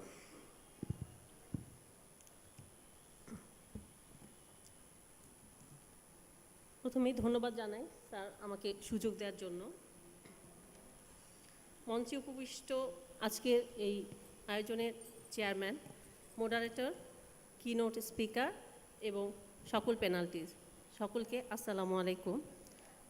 উপস্থিত স্টুডেন্ট এবং অন্যান্য যারা আছেন তাদের সবাইকে স্বাগত জানাচ্ছি। শুরুতেই আমি ডিপার্টমেন্ট অফ ইউআরপি জাহাঙ্গীরনগর ইউনিভার্সিটির পক্ষ থেকে বিআইপিকে এই সুন্দর আয়োজনের জন্য এবং আমাদের ডিপার্টমেন্টকে একটি পার্টনার অর্গানাইজেশন হিসাবে এই আয়োজনের সাথে সম্পৃক্ত করার জন্য ধন্যবাদ জানাচ্ছি। এই ধরনের আয়োজনে সবসময় আমাদের ছাত্রছাত্রীরা খুবই উৎসাহ পায় এবং তারা তাদের প্রফেশনাল লাইফের জন্য কিছু দিক নির্দেশনা পেয়ে থাকে। যে বিষয় নিয়ে এখানে আলোচনা করা হচ্ছে, প্ল্যানিং এডুকেশন ইন বাংলাদেশ, বিশেষত অ্যাক্রিডিটেশনের বিষয়টা আমরা আজকে আলোচনা করছি। আসলে অ্যাক্রিডিটেশন ছাড়া বর্তমানে কোনো ডিসিপ্লিন বা কোনো ডিগ্রি আসলে ভ্যালিড হবে না, আমরা এটা সবাই জানি, এবং এটা যত তাড়াতাড়ি হয় ততই সেই ডিসিপ্লিনের জন্য মঙ্গল। তো বিআইপিকে বিশেষভাবে ধন্যবাদ জানাই, যে এটা আমাদের অভাব ছিল, যে আমাদের যে প্রফেশনাল বডি তাদের পক্ষ থেকে একটা অ্যাক্রিডিটেশন ম্যানুয়াল, সেটার আমরা অভাব বোধ করছিলাম এতদিন যাবৎ, সেটা আজকে আমি হাতে পেলাম এই প্রথম। এই জন্য বিআইপিকে এবং এর সাথে জড়িত সকলকেই আমি ধন্যবাদ জানাচ্ছি আমার বিভাগের পক্ষ থেকে। অ্যাক্রিডিটেশনটা আসলে কারা দিবে এই নিয়ে একটা ডিবেট তৈরি হয়েছে বর্তমানে। অন্যান্য যে ডিসিপ্লিনগুলো আছে, জেনারেল যেগুলো, এবং ইঞ্জিনিয়ারিং যে ফ্যাকাল্টিসগুলো আছে, তাদের ক্ষেত্রে বিষয়টা অনেকটা স্পষ্ট হয়ে গেছে যে বাংলাদেশ অ্যাক্রিডিটেশন কাউন্সিল দিবে অথবা বাইট দিবে ইঞ্জিনিয়ারিং ফ্যাকাল্টিগুলোর জন্য। কিন্তু আমাদের প্ল্যানিং ফ্যাকাল্টির জন্য কি হবে এটা নিয়ে আমরা একটু দ্বিধাদ্বন্দ্বে আছি। যেমন একজন বলল যে ডিলেমার মধ্যে আছি। হ্যাঁ, আমরা আসলে এই ডিলেমাটা থেকে মুক্তি চাই যে এটা কিভাবে হবে। আমার যেটা মনে হয় যে এখানে বিআইপিকে আরেকটু উদ্যোগী হয়ে বাংলাদেশ ন্যাশনাল অ্যাক্রিডিটেশন কাউন্সিলের সাথে একটা ব্রিজ, যেমন এটা এমইও হতে পারে বা সামথিং লাইক দ্যাট, এরকম একটা কোনো এগ্রিমেন্টের মধ্যে আসতে হবে যে অ্যাক্রিডিটেশনটা হয়তো বা বিআইপি যদি অ্যাপ্রুভ করে, বিআইপি যদি দেয়, তাহলে সেটা বাংলাদেশ অ্যাক্রিডিটেশন কাউন্সিল সেটাকে অ্যাক্রিডিট করবে। এই প্রসঙ্গে আমাদের সহযোগিতা প্রয়োজন ইউজিসি। এখানে ইউজিসির চেয়ারম্যান আছেন, আলমগীর স্যার আছেন। আমি স্যারকে অনুরোধ করব যে স্যার এই বিষয়টা আপনি একটু দেখবেন, এটা কিভাবে সুরাহা করা যায়। এখন প্ল্যানিং প্রফেশনের কথা যদি বলি, এটা না বললেই না, যে আমাদের বাংলাদেশে প্ল্যানিং প্রফেশন অনেক পুরনো একটি প্রফেশন। বুয়েটের চেয়ারম্যান ম্যাডাম আফসানা আপা বলে গেলেন খুব সুন্দরভাবে। আমাদের জাহাঙ্গীরনগরের কথা আমি বলতে পারি যে জাহাঙ্গীরনগরেও কিন্তু এটি নতুন না। জাহাঙ্গীরনগরে এবছর department of urban and regional planning 25 বছর পূর্তি হতে যাচ্ছে। 25 বছর কিন্তু কম সময় নয়, দীর্ঘ সময়। এই দীর্ঘ সময়ে আমাদের অনেক স্টুডেন্টই ডিগ্রি লাভ করে দেশে বিদেশে খুব সফলতার সাথে তারা তাদের কর্মসংস্থান করে নিয়েছে। কিন্তু আমরা যেটা আশঙ্কা করছি যে ভবিষ্যতে তাদের হায়ার এডুকেশনের ক্ষেত্রে তাদের কিন্তু অ্যাক্রিডিটেশন ছাড়া চলবে না। সুতরাং আমি জোর দিব আমাদের যে প্রফেশনাল অর্গানাইজেশন আছে বিআইপিকে, এবং এখানে উপস্থিত আছেন ইউজিসির চেয়ারম্যান, তাদেরকে আমি বলবো যে আমাদের এই ডিসিপ্লিনটা প্রয়োজনীয়তা অনেক বেশি। আমরা সেটা বুঝতে পাই যখনই আমাদের দেশে কোনো একটা দুর্ঘটনা ঘটে, যখনই একটা দুর্যোগ আসে, তখনই আমরা দেখতে পারি মিডিয়াগুলোতে প্ল্যানারদের সরব উপস্থিতি। সুতরাং আমরা চাই না যে এই দুর্ঘটনা ঘটবে তারপর প্ল্যানাররা কথা বলবে। আমরা চাই যে প্ল্যানারদেরকে বিভিন্ন জায়গায় রিক্রুটও করা হোক, উপযুক্ত জায়গায় তাদেরকে নিয়োগ দিয়ে তাদের কাজের সুযোগ সৃষ্টি করা হোক। এটাও আমাদের দাবি। তো আজকে যে মূল বিষয়টা যে অ্যাক্রিডিটেশন, এটার সাথে আমিও অন্যান্য সবার মতো একমত পোষণ করে বলছি যে অ্যাক্রিডিটেশনটা আমাদের যত দ্রুত, এটা আমরা কার কাছ থেকে নিব সেইটার যদি সুরাহা হয়, এটা হতে পারে বিআইপি। আমরা চাই যে বিআইপির মাধ্যমে হোক, যেহেতু ইঞ্জিনিয়ারিং ফ্যাকাল্টিগুলা বাংলাদেশ ইনস্টিটিউট অফ ইঞ্জিনিয়ার্সের মাধ্যমে নিচ্ছে। সুতরাং আমরাও চাই বাংলাদেশ ইনস্টিটিউট অফ প্ল্যানার্সে আমাদের অ্যাক্রিডিট করুক। এই চাওয়াটা আমরা আজকে এই সকলে মিলে একসাথে আমরা জোর দাবি জানাচ্ছি বিআইপির কাছে, এবং ইউজিসিকে আমরা অনুরোধ করব এই ব্যাপারে উদ্যোগ নেওয়ার জন্য। সকলকে ধন্যবাদ জানিয়ে শেষ করছি। ধন্যবাদ। এখন আমি নেক্সট প্যানেলিস্ট দেবাশিস রাজা, head department of urban and regional Chittagong university of engineering technology. Just অল্প মানে দীর্ঘ সময় না নিয়ে আমরা জাস্ট ইন্ট্রোডাক্টরি, এই ব্যাপারে তো অনেক আলোচনা হয়েছে। আমরা actually we are eager to here from our UGC chairman. That's why just আমরা যদি সময় সংক্ষিপ্ত করতে পারি তাহলে আমাদের জন্য ভালো হয়। তো যাই হোক, এই ব্যাপারে তোমার একটু মন্তব্য আমরা চাচ্ছি। উপস্থিত সবাইকে ধন্যবাদ এবং শুভ অপরাহ্ন। আমি আমার সুনির্দিষ্ট বক্তব্যে ফিরে আসি। এতক্ষণ অনেক আলোচনা শুনলাম। একটা বিষয় মনে হয় আমাদের সবাইকে একমত হওয়া উচিত যে আমাদের আসলে প্ল্যানিংয়ের যে অ্যাক্রিডিয়েশন সেটা আসলে বিআইপি দিবে। এটা আসলে বাংলাদেশ একাডেমিক কাউন্সিল বা অ্যাক্রিডিয়েশন কাউন্সিল বা অন্য কোনো মাধ্যমে আমার মনে হয় বেটার হবে না, কারণ এটাও একটা ইঞ্জিনিয়ারিং যেমন একটা প্রোগ্রাম, একটা টেকনিক্যাল প্রোগ্রাম, সেরকম প্ল্যানিংও একটা টেকনিক্যাল প্রোগ্রাম। তো আমি একটু কথা বলতে চাই। আমরা 2016-17-তে সর্বপ্রথম আমাদের ইউনিভার্সিটিতে একটা আইকিউসি সেল গঠন হয়। সেখানে আমাদের অনেকগুলো প্রোগ্রাম এন্টিটি হয় যে এদেরকে সেলফ অ্যাসেসমেন্ট করতে হবে। তো আমরা তখন নতুন, আমরাও এই প্রোগ্রামটার সাথে অ্যাড হই এবং সেলফ অ্যাসেসমেন্ট শুরু করি আর কি। তো 2017-র দিকে আমাদের সেলফ অ্যাসেসমেন্টের সকল প্রসেস শেষ হয়। পরবর্তীতে একটা কমিটি তৈরি হয়, রিভিউ কমিটি, যারা বাইরে থেকে এক্সটার্নাল মেম্বার আসে। একজন মালয়েশিয়া থেকে ছিলেন স্যার, তারপরে জাহাঙ্গীরনগর স্যার থেকে একজন আসছিলেন, এভাবে বিভিন্ন ইউনিভার্সিটি থেকে 5 জন এসে আমাদের সেলফ অ্যাসেসমেন্টটা শেষ হয়। শেষ হওয়ার পর এখন আমরা যে প্রসিডিউর মানে ফলো করেছিলাম আসলে ওয়াশিংটন অ্যাকর্ড আর কি। এখন বলা হলো যে তাহলে আমরা অ্যাক্রিডিয়েশনের জন্য এখন অ্যাপ্লাই করবো। এখন অন্যান্য ডিপার্টমেন্টগুলো দেখা গেলো যে অ্যাপ্লিকেশন করতেছেন, যখন আমরা গেলাম তখন বুঝলাম যে এটা আসলে আমরা প্ল্যানিং এখানে পারবো না, আমাদেরকে অন্য কোনো প্রসিডিউরে যেতে হবে। তো আমরা তখন সার্চ করি, ইন্টারন্যাশনালি অনেকগুলো জায়গায় দেখি, ওদেরকে মেইল পাঠাই, কিন্তু আসলে দেখা যায় যে ওরা আসলে যার যার দেশ সেই দেশে দিচ্ছে। শুধুমাত্র ইউকেতে একটা ছিল, তারাই শুধুমাত্র দিত, কিন্তু তখন বন্ধ করে দিছে, তারা আর বাইরে কাউকে দিবে না। তখন আমরা একটা খুব সিচুয়েশনে পড়ে যেতাম। আমরা এত কষ্ট করে যে সেলফ অ্যাসেসমেন্ট করলাম, ওইবি কারিকুলামকে এত কষ্ট করে আমরা কাজ করলাম, কিন্তু এটা যদি অ্যাক্রিডিয়েশন না পেয়ে তাহলে কাজ করে লাভ হলো কি? তো পরবর্তীতে আমরা বিএপির সাথে এই বিষয়টা নিয়ে আলোচনা করি। তখন বলে যে হ্যাঁ, যেরকম ইঞ্জিনিয়ারিং আইবি বা আর্কিটেকচার যেরকম দিচ্ছে, আমরাও তাহলে এরকম একটা আমাদেরকে তৈরি করতে হবে। সেই জিনিসটাই 2017-র পরে আজকে এসে এটা খুব ভালো লাগছে যে 2023 আমরা অ্যাটলিস্ট আমরা একটা ম্যানুয়াল তৈরি করতে পেরেছি এবং এটার সামনে আমরা করতে পারবো। আচ্ছা, আমার কিছু সুনির্দিষ্ট আছে, যেমন হলো যে প্রথম যে বিষয় সেটা হলো যে এই অ্যাক্রিডিয়েশনের তো কোনো বিকল্প নেই, আর যেহেতু এখন আমাদেরকে ওবি কারিকুলামের মাধ্যমে পড়াতে হচ্ছে। এবং আমরা প্রথম যে আমি একটা প্রস্তাব দিতে চাচ্ছি যে কিভাবে বিআইপি এটা খুব দ্রুত আমাদের মধ্যে বা আমাদের সবাইকে করতে পারে। সেটার প্রথম প্রস্তাব হলো যে কারিকুলামটা বর্তমানে হয়েছে, এই কারিকুলামে মনে হয় আমাদের একটা কারিকুলামটা বিআইপি যে অ্যাক্রিডিয়েশন ম্যানুয়াল হয়েছে, এই ম্যানুয়ালে মনে হয় আমাদের শুরু করে দেওয়া উচিত। প্রথম ধাপটা শুরু করে দেওয়া উচিত, যাতে এটা করতে গেলে আমরা বুঝতে পারবো যে আমাদের এই অ্যাক্রিডিয়েশন ক্ষেত্রে আমাদের কোথায় কোথায় অন্তরায়গুলো শুরু হয়। যদি আমরা শুরু না করি তাহলে কিন্তু এটা আমরা কখনোই বুঝতে পারবো না কোথায় কোথায় প্রবলেম হচ্ছে। এবং আমার যতদূর মনে পড়ে এই অ্যাক্রিডিয়েশনটা মনে হয় 2000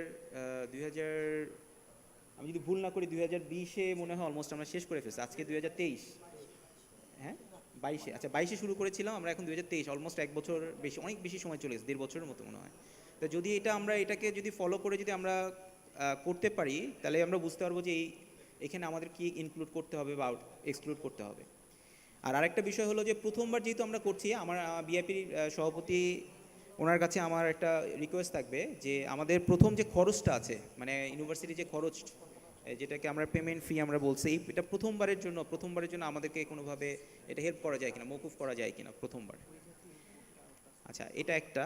আর আরেকটা বিষয় একটু বলতে চাচ্ছিলাম, সেটা হলো যে আমরা এটা ন্যাশনালি হয়তো অ্যাক্রিডিয়েশন পাবো, কিন্তু আমাদের প্ল্যানিং প্রফেশনটা আমরা কীভাবে ইন্টারন্যাশনালি অ্যাক্রিডিয়েশন পেতে পারি, তা আমাদের মনে হয় এটা নিয়েও আমাদের একটু চিন্তা ভাবনা করা দরকার।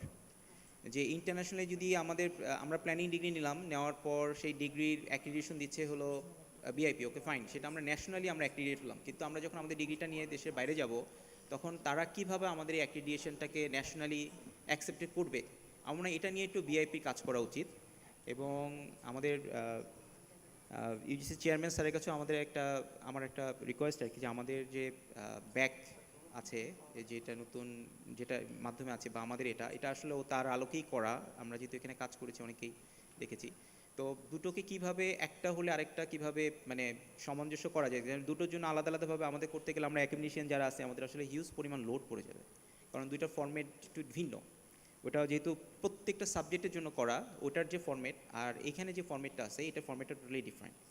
আমরা যদিও ওবি কারিকুলামের মাধ্যমেই পড়াচ্ছি, নিজেরাই সেলফ অ্যাসেসমেন্ট করছি, কিন্তু যখন আমাদের পেপার রাইট আপ করতে যায় আমাদের আসলে হিউজ পরিমাণ সময় লাগে। যদি দুটো সেমভাবেই যদি দুটোকে অ্যাক্রিডিয়েট করি, তাহলে আমার মনে হয় দুটোকে কোনোভাবে একই প্ল্যাটফর্মে আনা যায় কিনা, যে আমি একটা যদি করতে পারি আরেকটা তাহলে অটো হয়ে যাবে বা ওটাও আমাদেরকে অ্যাক্রিডিয়েট করবে। থ্যাংক ইউ সবাইকে, ধন্যবাদ। ধন্যবাদ। আমি এই প্রসঙ্গে একটু বলতে চাই, বিশেষ করে হলো যে যখন একটা ফরেন অ্যাক্রেডিটেশন অ্যাপ্লাই করার আগে তারা জিজ্ঞেস করে যে তোমার দেশীয় অ্যাক্রেডিটেশন আছে কিনা, অ্যাপ্রুভাল আছে কিনা। বিফোর দ্যাট যে প্রফেশনাল বডি তারপর অ্যাক্রেডিটেশন আছে, আগে প্রফেশনাল বডি অ্যাক্রেডিটেশন হইতে হবে, তারপর দেশীয় যে বাংলাদেশ অ্যাক্রেডিটেশন কাউন্সিল তাদের অ্যাক্রেডিটেশন হবে, দেন ফরেন অ্যাপ্লাই করার পরে তখন হয়তো একটা পজিটিভ রেজাল্ট আসতে পারে। সেই জন্য হয়েছিল আগের ইম্পর্টেন্ট হয়েছিল যে দেশ তারপরে বিদেশ। তো যাই হোক, এই ব্যাপারে বিআইপি এবং অত্যন্ত স্ট্রং বডি তারা, আমি মনে করি এখন এই ব্যাপারে তারা যথেষ্ট কাজ করছে। হয়তো এটা দীর্ঘমেয়াদী প্রসেস, হুট করে হবে না, অনেক ডকুমেন্ট এটা ইভ্যালুয়েট করতে হয়। যাই হোক, এখন আমাদের presenters next panelist mister Tushar Kanti Roy, head department of urban and regional planning, Khulna university, engineering technology, KUET. He has a prominent academic background and substantial knowledge on pedagogical research, outcome-based education. He is a first teacher and founder head in the Department of Urban and Regional Planning in Kuwait. First head, sir. Okay. Please welcome Mr. Tushar. Share your thoughts on the challenge of planning education in Bangladesh. Just I have a question to you. BAP will play the vital role for implementing the unified OB approach in the planning education through the accreditation policy. What is your opinion? আমি সকলকে শুভেচ্ছা জানাচ্ছি আর বিআইপিকে ধন্যবাদ জানাচ্ছি যে এই ধরনের একটা যে আমাদের অ্যাক্রেডিটেশন প্ল্যানিংয়ের জন্য যে ম্যানুয়াল তৈরি করেছে সেটার জন্য। আসলে আমাদের এটা অনেক আগের থেকেই মানে আমাদের আকাঙ্ক্ষার বিষয় ছিল। তো আমরা যেটা দেখলাম যে আমাদের খুলনা ইউনিভার্সিটির কিন্তু আসলে ভালো প্ল্যানিং প্র্যাকটিস আছে, বিশেষ করে এই যে আউটকাম বেসড এডুকেশন, বিশেষ করে যে হেকে প্রজেক্টের আওতায় যেটা আইকিউএসি এবং সেলফ অ্যাসেসমেন্ট কমিটির, সেটা অনেক আগের থেকেই শুরু ছিল এবং সেখানে কিন্তু তারা প্র্যাকটিস করছে। আর আমাদের আজকের যে ম্যানুয়ালটা আমরা পেলাম, এটা দিয়েও আমরা কিছুটা এগিয়ে যেতে পারবো। আর হচ্ছে যে বিআইপি বা ইউজিসি আসলে এখানে সবচেয়ে গুরুত্বপূর্ণ ভূমিকা পালন করবে আমাদের প্ল্যানিং এডুকেশনের কোয়ালিটিটা এনশিওর করার জন্য। আমাদের অ্যাক্রেডিটেশনটা আসলেই খুব জরুরি, বিশেষ করে শুধু তো এডুকেশন নিলে হবে না, কোয়ালিটি এডুকেশনটা দরকার, কারণ আমাদের ন্যাশনালি বা ইন্টারন্যাশনালি আমাদেরকে কম্পিট করতে হবে অন্যদের সাথে। আমি কয়েকটা বিষয়ে এখানে একটু আলোকপাত করব। বিশেষ করে আমাদের কুয়েটের যে প্ল্যানিংটা আসলে শুরু হয়েছিল, এটা 2K10 ব্যাচ দিয়ে, আর এটা হচ্ছে 2010 সালের দিকে। তখন আমাদের ভাইস চ্যান্সেলর স্যার ছিলেন আজকের আমাদের যিনি ইউজিসি চেয়ারম্যান হিসেবে উপস্থিত আছেন, professor doctor Mohammad Alamgir sir, এবং উনি আসলে আমাদের প্ল্যানিংয়ের এডুকেশনের জন্য এবং ইভেন আর্কিটেকচারের জন্য, বিশেষ করে একটা ইউনিভার্সিটিতে এই সমস্ত যে এডুকেশন দরকার, এটা আসলে স্যার খুব ভালোভাবে রিয়েলাইজ করেছিলেন এবং এইটা উনি শুরু করেছিলেন। ওনার হাত দিয়েই কিন্তু আমাদের প্ল্যানিংয়ের যাত্রাটা শুরু হয় কুয়েটে।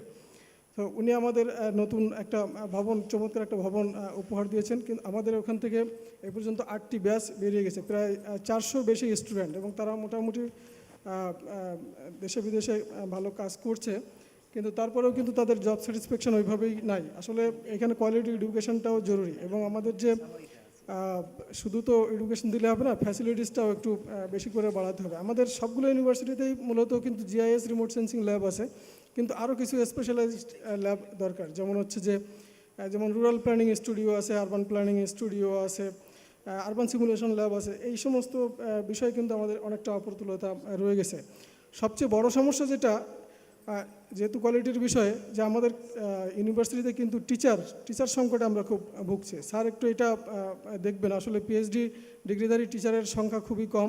তারপর সিনিয়র টিচার নাই বললেই চলে, যারা একবার বাইরে যাচ্ছে আর তারা আমাদের দেশে ফিরছে না, তাদেরকে কিভাবে আমরা আমাদের এই প্ল্যানিং এডুকেশন মূলত তাদেরকে আমরা রাখতে পারি, সেই বিষয়টা স্যার একটু দেখবেন। আমাদের আসলে যেমন টেকনিক্যাল এডুকেশনের যে ইনক্রিমেন্ট পাওয়ার বিষয়েও আমাদেরও ঝামেলা হয়েছিল, তারপরেও কিন্তু আলমগীর স্যার ওই সময় আমাদের এই বিষয়টা সলভ করেছিলেন।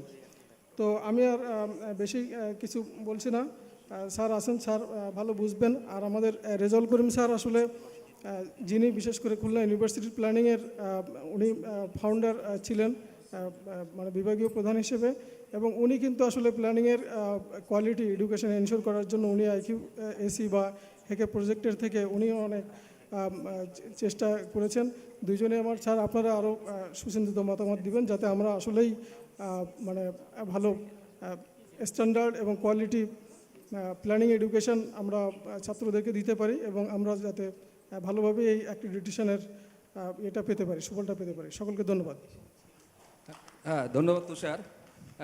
The last panelist MD Ashrafuzzaman Pramanik, assistant professor, department of urban and regional planning, Pabna university of science and technology.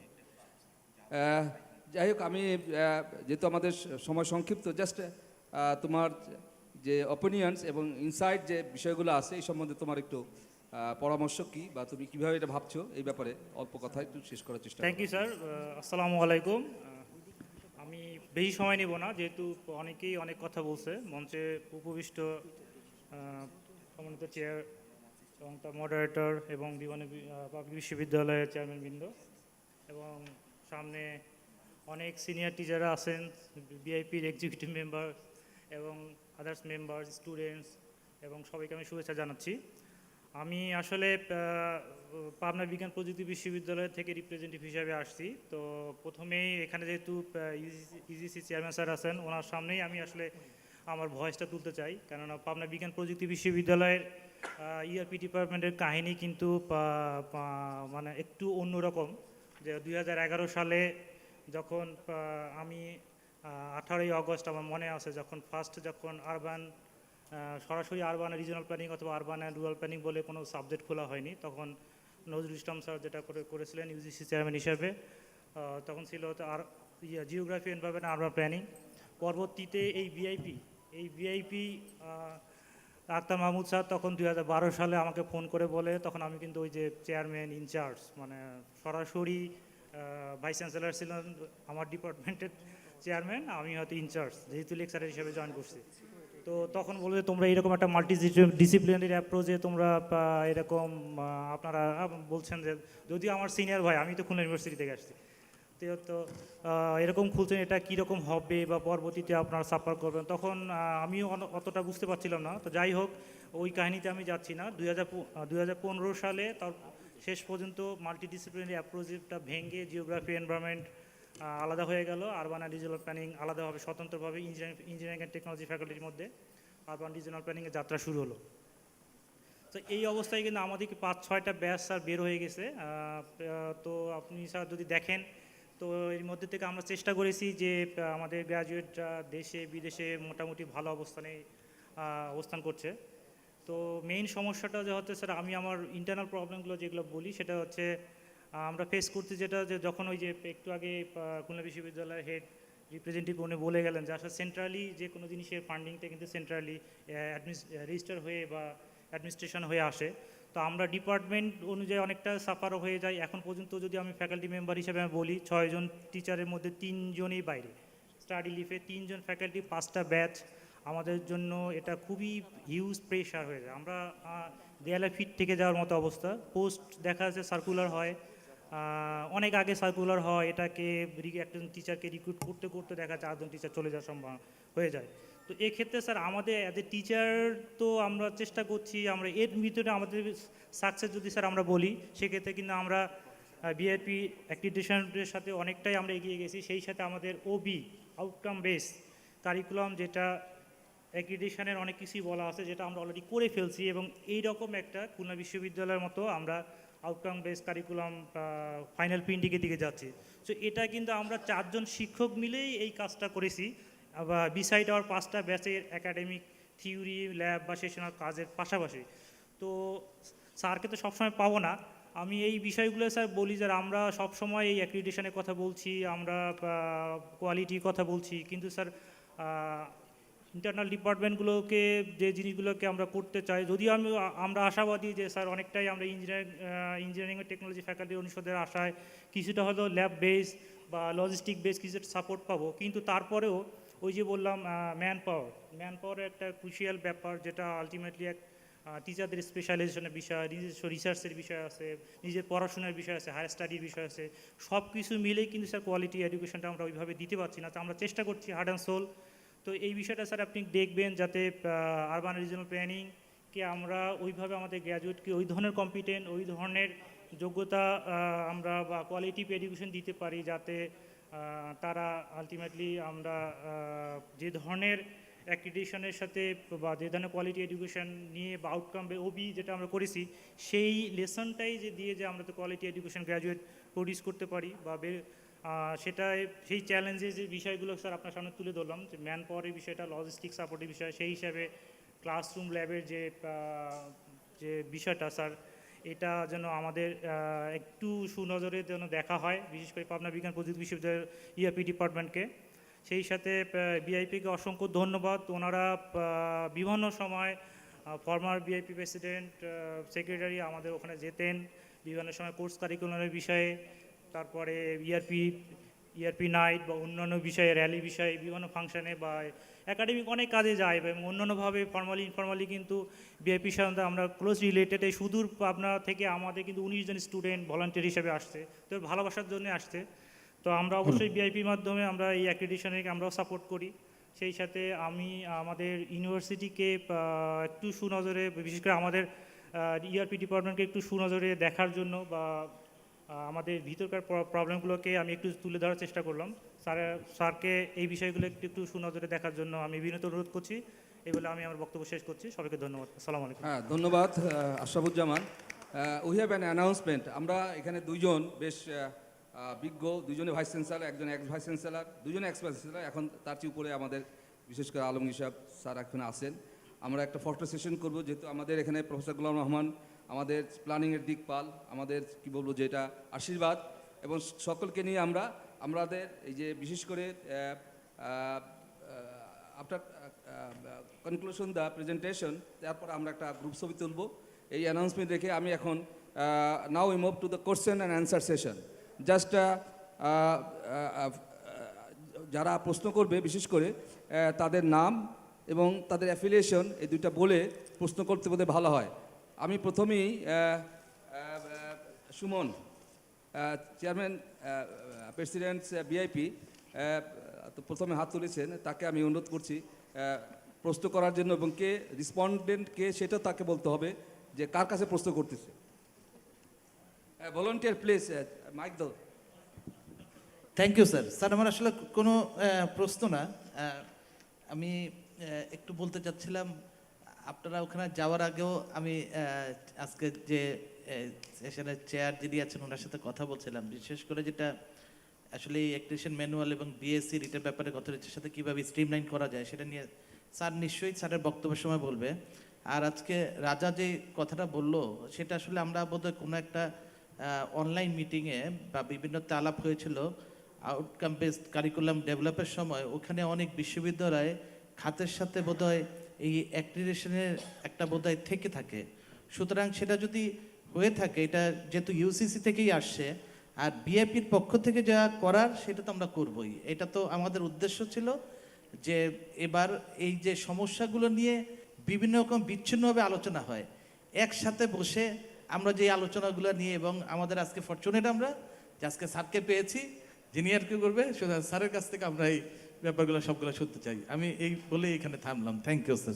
ওকে, না জাস্ট আগে আগে আগে আগে এর থেকে মুসলে ট্রেজারার বাংলাদেশ ইনস্টিটিউট প্ল্যানার, তার স্পেসিফিক প্রশ্ন আমরা শুনবো। আসসালামু আলাইকুম স্যার, আমি প্রফেসর মুসলিউদ্দিন হাসান, নগরা অঞ্চল পরিকল্পনা বিভাগ, বুয়েটে শিক্ষকতা করছি আর বিএপিতে কোষাধ্যক্ষ হিসেবে আছি। আমি রিপিট করব না, তবে একটা প্রশ্ন করছি, সেটা হলো পার্টিকুলারলি আমরা যখন ইউআরপির ওবিএ কারিকুলাম নিয়ে কাজ করছিলাম, এই শিক্ষক সংখ্যা কত হবে, ডিপার্টমেন্টের স্ট্রেংথটা কত হবে, এই হিসাবটা করতে গিয়ে একটা বড় বিপদে পড়ছিলাম। এই কারণে যদি সেশনালের কথা বলি, আপনি স্যার জানেন যে ইঞ্জিনিয়ারিং সেশনালগুলো মোস্টলি ল্যাব বেসড, এক্স্যাক্টলি কী কাজ হবে সেটা বছরের পর বছর না হলেও 3, 4, 5 বছর একই কাজ হয়। কিন্তু আমরা ইউআরপিতে প্রত্যেকটা সেশনালে প্রত্যেকটা টার্মে নতুন নতুন কাজ ডিজাইন করতে হয়, নতুন নতুন জায়গায় ফিল্ড আনতে হয়। তাহলে এই যে প্রত্যেকটা কাজের ভিন্নতা, এখন এই জায়গাতে হয় কি যে আমাদের ল্যাব বা সেশনালগুলোতে টিচারের সংখ্যা বেশি দেখাতে হয়, কিন্তু যেহেতু আপনাদের ফর্মুলায় স্যার আপনারা ইউনিফর্ম যে ফর্মুলা করছেন, সেই ফর্মুলায় আবার ল্যাবের জন্য 2 জন রাখা হয়। ফর্চুনেটলি এখন 3 জন রাখা হচ্ছে, পার্টিকুলারলি প্ল্যানিং এবং আর্কিটেকচারের জন্য, কিন্তু এটাও অনেক ক্ষেত্রে আমাদের জন্য যথেষ্ট না। এটা বলতে চাচ্ছি যে এই যে টিচারের সংখ্যা ক্যালকুলেশনের সময় আর্কিটেকচার তো বটে, ইউআরপিকেও আসলে আলাদা একটা ফর্মুলার আওতায় বা অন্যভাবে আনা যায় কিনা। আরেকটা কনটেক্সট বলি, যেমন রিসার্চগুলো আমাদের যে থিসিসগুলো করানো হয় সবসময় ল্যাব বেস থিসিসটা আমাদের খুব বেশি হয় না বা হওয়ার সুযোগও নাই। প্রত্যেকটি ধরুন ফিল্ড বেস থিসিস করাতে হয়। এক একজন স্টুডেন্টের পেছনে আমাদের ইনভলভমেন্টটা, আমি যদি অন্যভাবে বলি, পারহ্যাপস একই ল্যাবে একই এক্সপেরিমেন্ট দুইজন স্টুডেন্টকে দুইটা কনটেক্সটে করানোর চাইতে অনেক বেশি পরিশ্রম দিতে হয়, কিন্তু আমাদের কিন্তু কাউন্ট হচ্ছে একটা মাত্র। তো সেই ক্ষেত্রে এই যে থিসিসের পেছনেও আমাদের ওইটাকে যদি 2.53 এরকম কোনো ধরনের একটা অঙ্ক দিয়ে গুণ করে করা হয়, তাহলে টিচারের সংখ্যার ক্ষেত্রে কিন্তু আমাদের অ্যাডভান্টেজ বলবো না, কিন্তু আমাদের খানিকটা যে অতিরিক্ত প্রেশার পড়ছে, প্রেশারটা খানিকটা রিলিজ হবে। এই ব্যাপারটা স্যার আপনার দৃষ্টি আকর্ষণ করলাম। Thank you sir. ওকে, ধন্যবাদ। আর কেউ? হ্যাঁ, আনসার ভাই প্লিজ।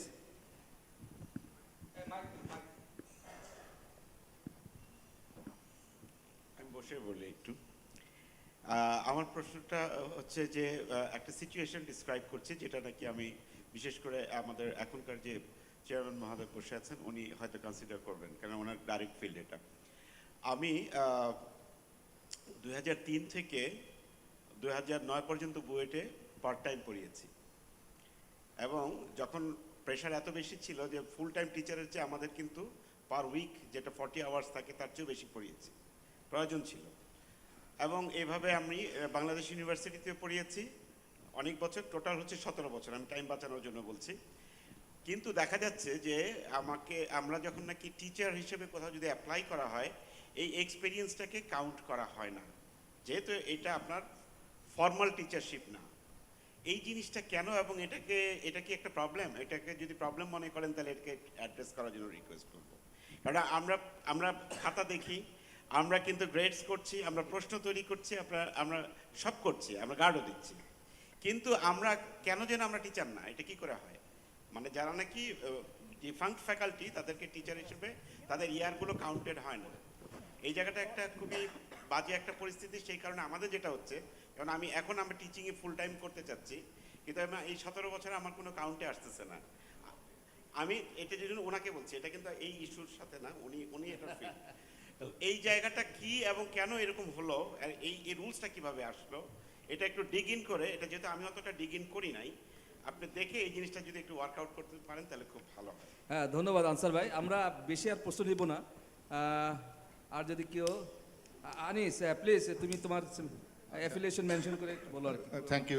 আমার নাম আনিসুর রহমান, আমি খুলনা ইউনিভার্সিটির গ্র্যাজুয়েট, 3 নম্বর ব্যাচে। আমি এখন কাজ করি urban planning, disaster risk reduction. আমার প্রশ্ন হচ্ছে ডক্টর জাকিরের প্রেজেন্টেশনে ছিল আর কি, এবং যেটা আমরা প্রফেশনাল ফিল্ডে কাজ করতে যেও রিয়ালাইজ করি মাঝে মাঝেই, যে স্পেশালাইজেশনটা এখন এটা কি আন্ডারগ্র্যাড লেভেলেই দেওয়া যায় নাকি আমাদের এমইউআরপি অনেক জায়গা থেকে দেওয়া হচ্ছে, এইটা একটুখানি দেখা উচিত ভালোভাবে। কারণ প্ল্যানার পাস করেছে, দেখা যাচ্ছে সব ফিল্ডে কাজ করতে পারে, কিন্তু দেখা যাচ্ছে এখন স্পেসিফিক অনেক সেক্টর আছে যেখানে আসলে প্ল্যানাররা বেশ ভালোভাবে কন্ট্রিবিউট করছে 25 বছর ধরে। কাজেই স্পেশালাইজেশনের কেসটা আমি এটা খুব টেকনিক্যাল প্রেজেন্টেশন ছিল, তা কোনো একটা স্লাইডে ছিল, স্ট্যান্ডার্ড 8 নাম্বার একটা স্লাইডে ছিল যে এইটা হয়তো বা বিবেচনা করা যেতে পারে ভবিষ্যতে।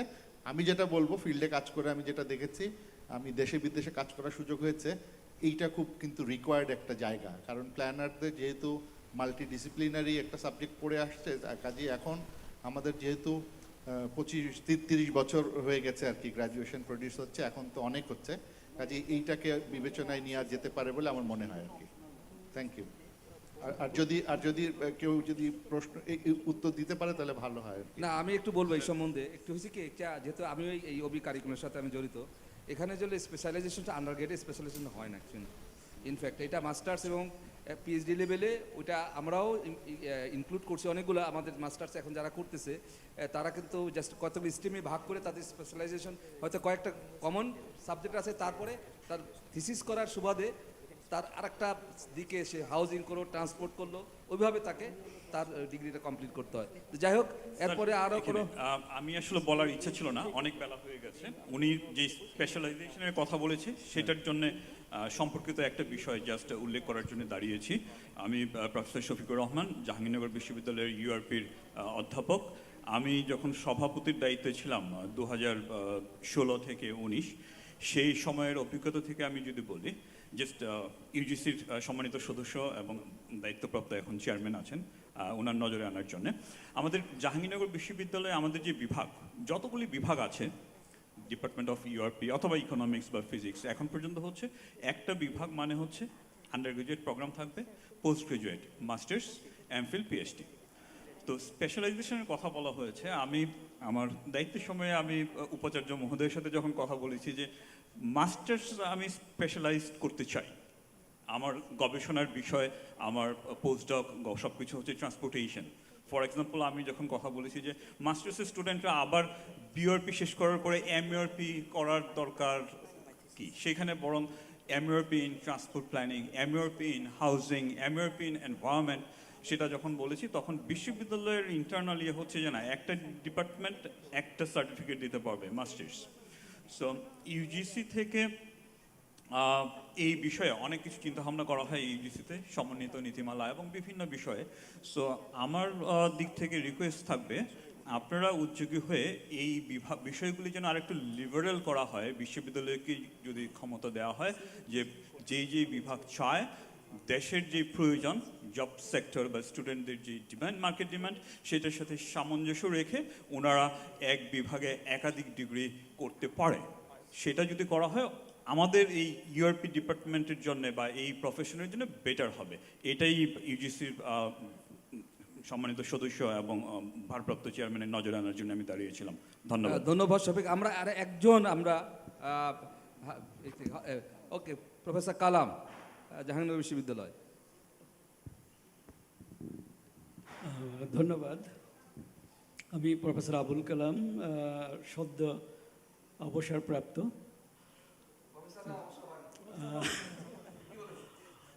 যেহেতু আজকে আমরা অত্যন্ত সম্মানিত একজন ব্যক্তিকে পেয়েছি, সাবেক উপাচার্য কুয়েটের এবং বর্তমানে মেম্বার প্লাস এখন বর্তমানে দায়িত্বে আছেন, ইউজিসির চেয়ারম্যানের দায়িত্বে আছেন।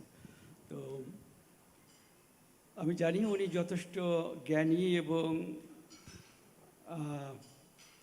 দক্ষ একজন ব্যক্তি একাডেমিক এরিনাতে। আমার বেশ কয়েক বছর, আমার মনে হয় 10 বছর 12 বছর হবে, তার সাথে পরিচয় এবং কাজের সুযোগ হয়েছে বিভিন্ন কারণে। একটি বিষয় আমার মনে হয় অ্যাক্রিডিটেশনের প্রশ্নে, যেটা প্রফেসর রেজাউল করিম বলছেন, আমার বন্ধু অনেক অভিজ্ঞ এ বিষয়ে, আমি কৃতজ্ঞতা প্রকাশ করি। যদিও আমাকে এই বিষয়ে অনেকবার উদ্বুদ্ধ করার চেষ্টা করেছেন, আমি সময় করতে পারি নাই, প্র্যাকটিক্যালি আমি সময় করতে পারি নাই বলে এদিকে দৃষ্টি দিই নাই। তবে এর বেশ কয়েক বছর আগে থেকেই বিআইপি বা বিভিন্ন বিভাগ থেকে এই আউটকাম বেসড কারিকুলা ডেভেলপ করার প্লাস অ্যাক্রিডিটেশনের বিষয়ে পদক্ষেপ নেওয়ার উদ্যোগ এসেছিল, হয়তো ইমপ্লিমেন্টেশন হয়নি। অত্যন্ত ভালো লাগছে যে বিআইপি এখন উদ্যোগী হয়ে এ বিষয়ে এগিয়ে এসছে। আশা করি আমরা সুফল পাব।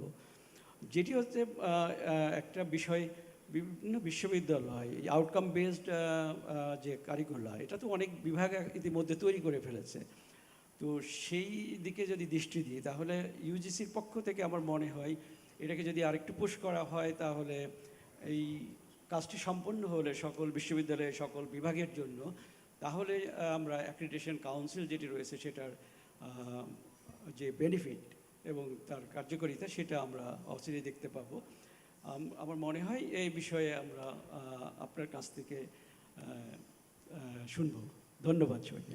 ধন্যবাদ। আমি আমাদের শেষ প্রশ্ন আমরা নিচ্ছি আমাদের স্টেজ থেকেই, আমাদের keynote speakers professor Sakir, just অল্প সময় সংক্ষিপ্ত প্রশ্নের মাধ্যমে আমাদের প্রশ্নপত্র এখানে শেষ করব। আমার যদিও এখান থেকে প্রশ্ন করা বা করা শোভন না, তারপর আমি আসলে এখানে স্যার আছেন, স্যারের ইয়াতে যে আমি আসলে প্রশ্নটা করছি অনেকটা পলিসি লেভেলের প্রশ্ন, এই সেন্সে যে আমরা আউটকাম বেস এডুকেশনের কথা বলছি, আমরা আমাদের স্টুডেন্টদেরকে আউটকাম বেস এডুকেশনে ট্রেন্ড আপ করছি, কিন্তু রিয়েল ওয়ার্ল্ডে আমি পছন্দ করি বা না করি, মার্কেট ডিমান্ডের কারণে সে is more interested to go for BCS cadre. আমি 4 বছর ধরে প্ল্যানিং পড়ালাম, তাকে প্ল্যানিং শিখালাম, 4 বছর ধরে তাকে আমি ইঞ্জিনিয়ারিং শিখালাম, এরপরে বিসিএস এডমিন ক্যাডার বা বিসিএস ফরেন ক্যাডারের প্রতি তাহলে আমি কেন এই কষ্টটা করব। আমি স্যারকে একটু যে আমাদের বোধহয় একটু এদিক দিয়েও নজর দেওয়া উচিত যে যার কাজ তাকে সাহায্য, যে একজন প্ল্যানারকে আমরা কেন সে ইনসেন্টিভ দিচ্ছি না যার কারণে সে বিসিএস এডমিন ক্যাডারের প্রতি ইন্টারেস্টেড হবে না। একজনই যে এইবারও বোধহয় 242 এডমিন ক্যাডারের মধ্যে বোধহয় আমি যেটা শুনলাম বুয়েট থেকে একটা বড় অংশ ফরেন সার্ভিসে 12 জন নিয়েছে, তার মধ্যে একজন আমাদের স্টুডেন্ট। খুব ভালো, আমি বলতে গর্ববোধ করি যে আমার একজন স্টুডেন্ট প্ল্যানিং ক্যাডার আছে। কিন্তু আমি যদি আবার অন্য সেন্সে চিন্তা করি, ওর পিছনে আমার ট্যাক্স পেয়ার যেই মানিটা ব্যয় করছে একজন ফরেন ক্যাডারের বিসিএস, ওই টাকা তো প্রয়োজন নেই, বিসিএস সিম্পলি একটা বিএসসি কোর্স করলেই হতো। আমিও কেন ক্লাসে এত কষ্ট করব, এত আউটকাম বেস এডুকেশন করবো, সেই আউটকাম তো আসলে আলটিমেটলি তার কোনো কাজে লাগছে না। ধন্যবাদ sir. Thank you. Ladies and gentlemen, as we are very close to concluding the sessions on the planning education in Bangladesh, our nation holds immense potentiality in shaping the future quality educations. Our keynote speaker, panelists, and respected audience from the floors address a lot of issues regarding the challenge and prospect of planning education in Bangladesh. Accreditation standards, process, curriculum, faculty, qualification, student outcome, resource. Lot of issues we are here in these sessions that we need careful planning, ongoing evaluations and commitment to the continuous improvement. BIP can act as implementing body for accrediting planning education in Bangladesh. We hope that this discussion will contribute to shaping a brighter future for education in Bangladesh. Thank you, our keynote speaker, panelists, and audience for joining us today. Let us take this discussion beyond the room and work together to transform the educational landscape of Bangladesh for generations to come. Thank you all for your active participation, and I wish you a productive and inspiring conference ahead. Ladies and gentlemen, before we come to end the session, I humbly request the session chair to deliver your concluding speech and declare the end of the session. Thank you.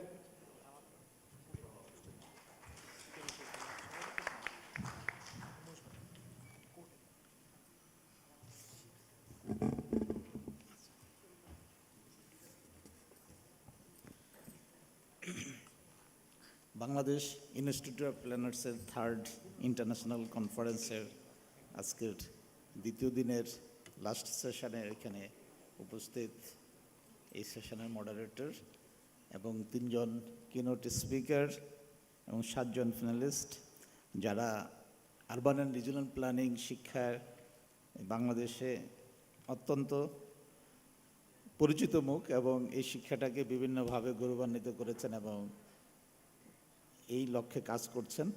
এবং এখানে উপস্থিত সম্মানিত শিক্ষকবৃন্দ যারা আমার সামনে আছেন তারা সবাই আরবান এবং রিজিওনাল প্ল্যানিংয়ের এবং উপস্থিত এই ডিসিপ্লিনের এই কনফারেন্সের সম্মানিত পার্টিসিপেন্টস এবং গেস্ট এবং বিআইপির যে কার্যনির্বাহী কমিটির সভাপতি সহ অন্য যারা রয়েছেন,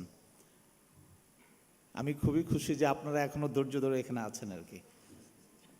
এই জন্য যে অনেকক্ষণ ধরে আমরা কথা শুনছি সেই সকাল থেকে ডেফিনেটলি, এবং এই স্টেজে ইতিমধ্যে 3 জন 3 আর 7 জন 10 জন তারপরে মডারেটর 11 জন কথা বলেছে আর কি।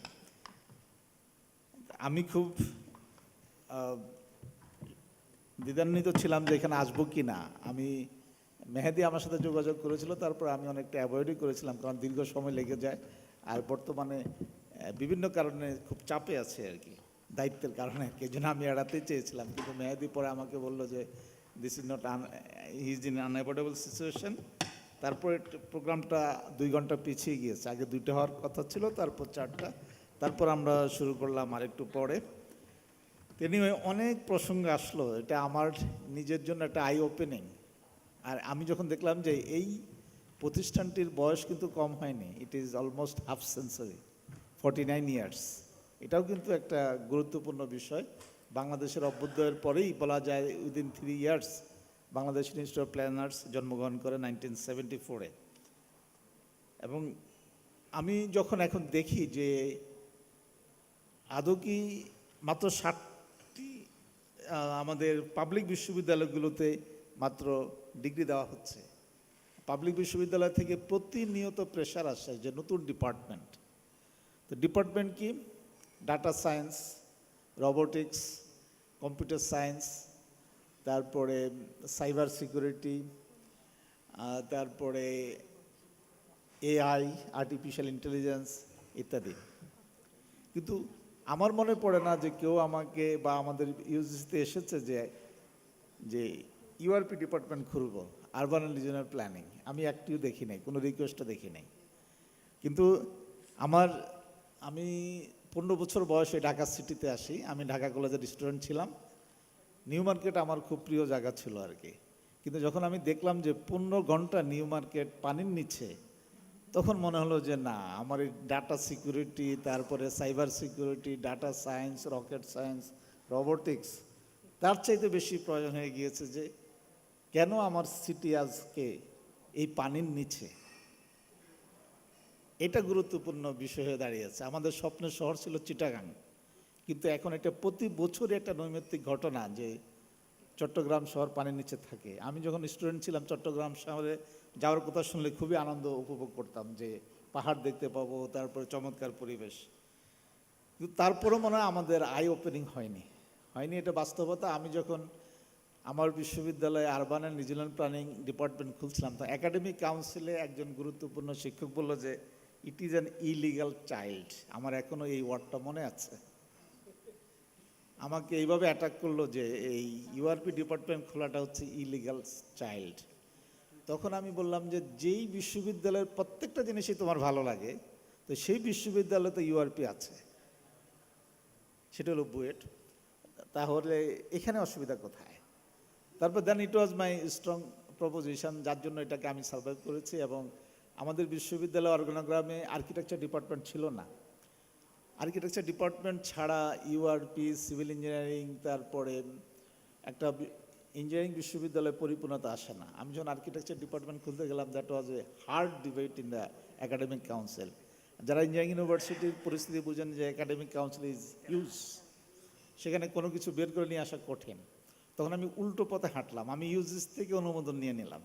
ইউজিসির চেয়ারম্যানকে বললাম আমাদের এখানে হুজুর অনেক বেশি, খুব সমস্যা, একটু এই আর্কিটেকচার ডিপার্টমেন্ট খুলতে দেয় না, ছেলে মেয়েরা নাকি সারা রাত ধরে কাজ করে, তারপরে অনেক রাত জাগে, এই জন্য তারা পছন্দ করে না। তা আপনি এটা ডিপার্টমেন্টটা দিয়ে দেন, তারপর আমি এটা বের করে নিয়ে আসবো। তারপর যখন আমাকে ডিপার্টমেন্ট উল্টো এখান থেকে দিয়ে দিল, ওখানে যখন আমি একাডেমিক কাউন্সিলে উঠালাম, সবাই বিরোধিতা করছে। আমি বললাম দেখো, এটা দিয়ে দিয়েছে, এটা চালু না করলে বাকিগুলোও দিবে না। এটা যদি আমি চালু না করি তোমারগুলোও দিবে না। তখন আর আমাকে কিছু বলে নাই। দ্যাট ওয়াজ দ্য সিচুয়েশন আর কি। এই সিচুয়েশনে এখন আমরা অনেক দূর এগিয়ে গেছি। We have to realise that we need this discipline, অর্থাৎ আমাদের এই ডিসিপ্লিনে কাজ করা ম্যান পাওয়ার আমাদের প্রয়োজন আছে কিনা, এটা আগে রাষ্ট্র রিয়েলাইজ করতে হবে। রাষ্ট্র যদি রিয়েলাইজ না করে, I can't attract the graduate, আমি গ্রাজুয়েটকে অ্যাট্রাক্ট করতে পারবো না, মোটেই পারবো না। আজকে একটু আগে যেটা বললেন বিসিএস, এখানে বললো যে আমি একজন ডাক্তারদের সম্মেলনে গিয়েছিলাম, সাচিব, স্বাধীনতা চিকিৎসক পরিষদ, খুবই শক্তিশালী সংগঠন। আমি গেলাম, যাওয়ার পরে খুব খুশি যে আমাদের সবাইকে বলতেছে বিসিএস ক্যাডার হয়ে যাও, বিসিএস ক্যাডার হয়ে যাও ডাক্তাররা। তা আমি বললাম যে এই ডাক্তার যখন বিসিএস ক্যাডার হবে, he'll no longer be the doctor, সে কখনো আপনার স্বার্থ রক্ষা করবে না, কারণ এই ক্যাডার, বিসিএস ক্যাডার হওয়ার অন্যরকম একটা ট্রেনিং আছে, সে no longer be your part. আমি যখন দেখি যে বুয়েটে সম্বর্ধনা দিয়েছে, that is my university, I was very much surprise to see. এখন বুয়েটের প্রফেসর আছে, বলুক বুয়েটে সম্বর্ধনা দিয়েছে, যারা বিসিএস ক্যাডার হয়েছে তাদেরকে দিয়েছে, আই নো, এবং গর্ববোধ করেছে। এগ্রিকালচার ইউনিভার্সিটি গর্ববোধ করে, আমিও গর্ববোধ করি। আমার একদম ডিরেক্ট স্টুডেন্ট পুলিশে ফার্স্ট হয়েছে একজন, এই 48 বিসিএসে। আমি জানি না আমি গর্ববোধ করবো কি করবো, আরেকজন ক্যাডার হয়েছে, ফার্স্ট হয়েছে। তা আমি যেটা বলি যে this is freedom of choice. I prepare the graduates, it does not mean দেশে যা পড়ে যাচ্ছে তাই, কারণ আমরা যা পড়ছি তার কত অংশটা আমাদের প্রফেশনাল লাইফে কাজে লাগাতে পারছি। তা আমি অন্যভাবে দেখি, আমি একজন গ্রাজুয়েট তৈরি করব, যেই গ্রাজুয়েট বলবে yes I can do anything, I can solve the problem, তাহলে সেইভাবেই দেখতে হবে, সে বিসিএস ক্যাডার হোক। এখন রাষ্ট্র চিন্তা করবে, আমাকে গতকালও বলেছে একজন বিসিএস অফিসার যে সবাই বিসিএস হতে চায়, তার ছেলে বিসিএস ক্যাডার হতে চায়, তার ছেলে বুয়েট থেকে পাশ করেছে, এখন সে পড়াশোনা করছে, এই বিসিএস এর পড়াশোনা রাত দিন করতেছে, সে কোনো চাকরি করবে না। আমার কাছে খুব হতাশা ব্যক্ত করলো। আমি বললাম যে you should responsible for this, কারণ আপনারা এমন কি মধু তৈরি করেছেন বিসিএস ক্যাডারের মধ্যে, সবাই বিসিএস ক্যাডার হতে চায়। তাহলে দ্য প্রবলেম ইজ এলসওয়্যার, সেটা হচ্ছে আমাদের নীতি নির্ধারণে। This problem should be solve by the politicians. রাষ্ট্র রাজনীতি এটাকে সলভ করতে হবে, এটা আমি আর আপনি সলভ করতে পারবো না, কোনোভাবে সলভ করতে পারবো না। কারণ রাষ্ট্র যখন রাষ্ট্রের জায়গায় না থাকে, পলিটিশিয়ানদের যখন কিছু করার থাকে না, তখন আপনার যতই করেন না কেন নিউ মার্কেট পানির নিচে থাকবেই, এর কোনো সলিউশন নাই। এবং আমি নিজে ওয়েস্ট ম্যানেজমেন্টের উপর দীর্ঘদিন ধরে কাজ করি। এই যে plastics, every where is plastics. আপনি দেখেন, আগে আমরা একটা গ্লাসে লাচ্ছি খেতাম, শুধু লাচ্ছিটা তৈরি করে গ্লাসে দিত আর আমার মুখ ছিল, তার মাঝখানে আর কোনো প্লাস্টিক ছিল না। এখন কি করবেন, লাচ্ছি তৈরি করতেছে, কাঁচের গ্লাসে দিচ্ছে না, প্লাস্টিকের গ্লাসে দিচ্ছে, তার উপর একটা র্যাপিং করে দিচ্ছে, একটা ঠাস করে একটা স্ট্র চাপা দিচ্ছে। তাহলে স্ট্র এবং র্যাপিং এবং প্লাস্টিক্স কোথায় যাবে সেটা? আগে আমরা বল সাবান 4 ভাগ করে কেটে, তাপ দিয়ে কেটে আপনাকে দিত, এখন আপনি পলিশ করে পাচ্ছেন র্যাপিং করা, র্যাপিং করার পর যখন আপনাকে দিচ্ছে আরেকটা প্লাস্টিক্স। আপনি চা খাচ্ছেন, চায়ের যেই টি ব্যাগ, এটা কমপ্লিটলি এটা মাইক্রোপ্লাস্টিক্স আছে। Without microplastics it cannot be prepared সর্বক্ষেত্রে। সুতরাং আমাদের যে সমস্যাটা, সেটা শুধু আমাদের না, এটা এখন অনেকগুলো জিনিস আছে, বৈশ্বিক সমস্যা, কিন্তু তারা এটাকে সলভ করার চেষ্টা করতেছে। তারা জিনিসটা তৈরি করার আগে চিন্তা করে যে হোয়াট আর দ্য কনসিকুয়েন্সেস, এবং সেই কনসিকুয়েন্সেস আমি কিভাবে সলভ করব। যেমন সেখানে আমি আসি, একটা ডিপার্টমেন্ট শুরু করার আগে অন্য কোনো দেশে যারা ডেভেলপড কান্ট্রি, আপনাকে আগে এক্রিডিটেশন কাউন্সিলের প্রাইমারি অ্যাপ্রুভাল নিতে হবে, whether this department is necessary or not, আর এই ডিপার্টমেন্ট চালানোর জন্য ওই ইনস্টিটিউটের সক্ষমতা আছে কিনা। আর দ্বিতীয় হচ্ছে, সক্ষমতা যদি থাকে তাহলে এই ডিপার্টমেন্ট যখন চালু করবে, what are the curriculums, what are the logistics it has, তার ইনফ্রাস্ট্রাকচার আছে কিনা, তার হিউম্যান রিসোর্স আছে কিনা, তারপর সে অ্যাপ্লাই করবে। অ্যাপ্লাই করার পর যখন তাকে এক্রিডিটেশন দিবে, সেটা হলো preliminary accreditation, then he is allowed to open this department. আর আমাদের দেশে তো এটা এখনো শুরুই হয়নি। যে বাইটের কথা আপনারা বলছেন, বুয়েটের একটা মাত্র ডিপার্টমেন্ট সেখানে গিয়েছে, সেটা হলো civil engineering department. No other department did not go there. তাহলে আদৌ কি আমার এক্রিডিটেশনের দরকার আছে? এটা হচ্ছে মেইন প্রশ্ন। আমি ইউজিসির মেম্বার হিসেবে আমি এই বাংলাদেশ এক্রিডিটেশন কাউন্সিলের ইউজিসির প্রতিনিধি, আমি বাইটেরও ইউজিসির প্রতিনিধি, আমাকে খুব শখ করে এবার নিয়েছে। ইতিমধ্যে একটা মিটিং হয়েছে, আমি যেতে পারিনি, তবে আমি এই বিষয়গুলোকে একটু জানি আর কি। তবে ইউজিসির অনেক সীমাবদ্ধতার মধ্যে আমরা কাজ করছি। যেমন আমরা দুটো কাজ করেছি, আপনাদের ডকুমেন্টে কিন্তু একটা ভুল তথ্য আছে। BNQF is prepared by UGC as the mandate of BEC। আপনি যদি বাংলাদেশ এক্রিডিটেশন কাউন্সিলের আইন দেখেন, সেখানে বলা আছে যে ইউজিসি BNQF একটা তৈরি করবে, তৈরি করার পর বাংলাদেশ এক্রিডিটেশন কাউন্সিলকে দিবে, এবং এক্রিডিটেশন কাউন্সিল এটাকে একটা বাইবেল হিসেবে দেখবে, এবং এর কোনো পরিবর্তন প্রয়োজন হলে এক্রিডিটেশন কাউন্সিল ইউজিসিকে লিখবে, লেখার পর ইউজিসি এটাকে পরিবর্তন করবে। আমরা অলরেডি পরিবর্তন করেছি 2021 সালে। আমি আনফর্চুনেটলি অর ফর্চুনেটলি আমি BNQF-এর সাথে সরাসরি জড়িত ছিলাম। আমি এটা তৈরি করি নাই, কিন্তু এটাকে রিফাইন করা এবং পরবর্তীতে মিনিস্ট্রির অ্যাপ্রুভাল নেওয়ার জন্য আমি কাজ করেছি। আরেকটা জিনিসের কাজ করেছি, সেটা হচ্ছে OBE, outcome based education curriculum. এখন OBE আসার আগেও কিন্তু আমাদের সব কিছুই ছিল। OBE is different. এখন OBE চালানোর মতো সক্ষমতা আমাদের আছে কি না সেটা আমাদের দেখতে হবে। সেখানে আগে আমাদের বলা ছিল, আমরা ক্লাসে গিয়ে বলতাম যে এই 13 সাইকেলে অথবা 13টা উইকে কী পড়াবো, কোন উইকে কী পড়াবো, কোন সাবজেক্টের কয়টা ক্লাস নেবে, এটা ম্যান্ডেটরি ছিল না। এখন এইগুলো আছে আর কি। সুতরাং OBE চ্যালেঞ্জ আছে, এটা আপনাকে ওভারনাইট শুরু করতে হবে তা না, আপনি আস্তে আস্তে সক্ষমতা অর্জন করবেন, তারপরে ওবিটা পুরোপুরি আপনি গ্রহণ করবেন। কারণ ওবির 50% ইভ্যালুয়েশন হবে ইন্টারনাল অ্যাসেসমেন্ট থেকে, আর 50% হবে আপনার ক্লাসের এন্ড এক্সামিনেশন থেকে আসবে।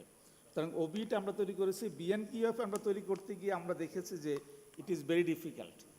এই একমাত্র ডকুমেন্ট বিএনকিউএফ আমরা তৈরি করার আগে এটা তৈরি করার কথা ছিল যে ইনস্টিটিউট লেবার অর্গানাইজেশন আইএলও এটা তৈরি করার কথা ছিল। তারপর ইতিমধ্যে এটা কাজ হয়েছে, আইএলও কিন্তু ফ্রি ইউনিভার্সিটিটা তৈরি করবে, সেটা তৈরি করেছিল, আর আমরা ইউনিভার্সিটিটা তৈরি করেছি। আমরা 4টা এটা চেষ্টা করেছি যে 10টা টায়ার রাখার জন্য। এখানে কিছু ইনপুট আছে, কারণ দেখতে সুন্দর লাগে যে লেভেল 1, লেভেল 2, লেভেল 3 এভাবে 10টা টায়ার, এবং 7, 8, 9, 10 হচ্ছে আমাদের ইউনিভার্সিটি, তারপরে masters, post graduate, diploma and PhD.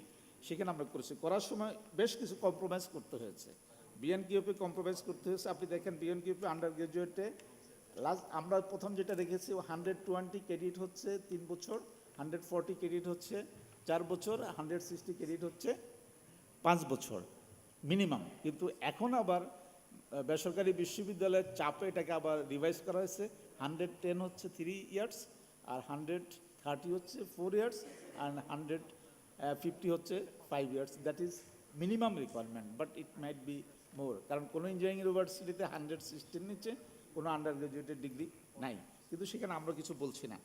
এটা আমরা চেষ্টা করতেছি, যার জন্য আপনি দেখেন এখন এই ম্যান্ডেটটা পুরো রয়ে গেছে বাংলাদেশ এক্রিডিটেশন কাউন্সিলের উপর। 2017 সালের যে পার্লামেন্টে আইন পাস করা হয়, এই আইনের উপর ভিত্তি করে 2019 সালে চেয়ারম্যান নিযুক্ত হয়, 2019 সালে অন্য মেম্বাররা নিযুক্ত হয়, সম্ভবত 2017 সালের দিকে। এখন 4 বছর পার হয়ে গেছে, 4 বছরে ওনারা অনেকগুলো কাজ করেছে। ওনারা ম্যানুয়াল তৈরি করেছে, এখানে প্রফেসর রেজাল্ট করিম ভাই জানেন যে ম্যানুয়াল তৈরি করেছে, কীভাবে এক্রিডিটেশন করবে, কি কি প্রসেসে যাবে সেটা। এখন এক্রিডিটেশনের কাছে যাওয়া কোনো ম্যান্ডেটরি না।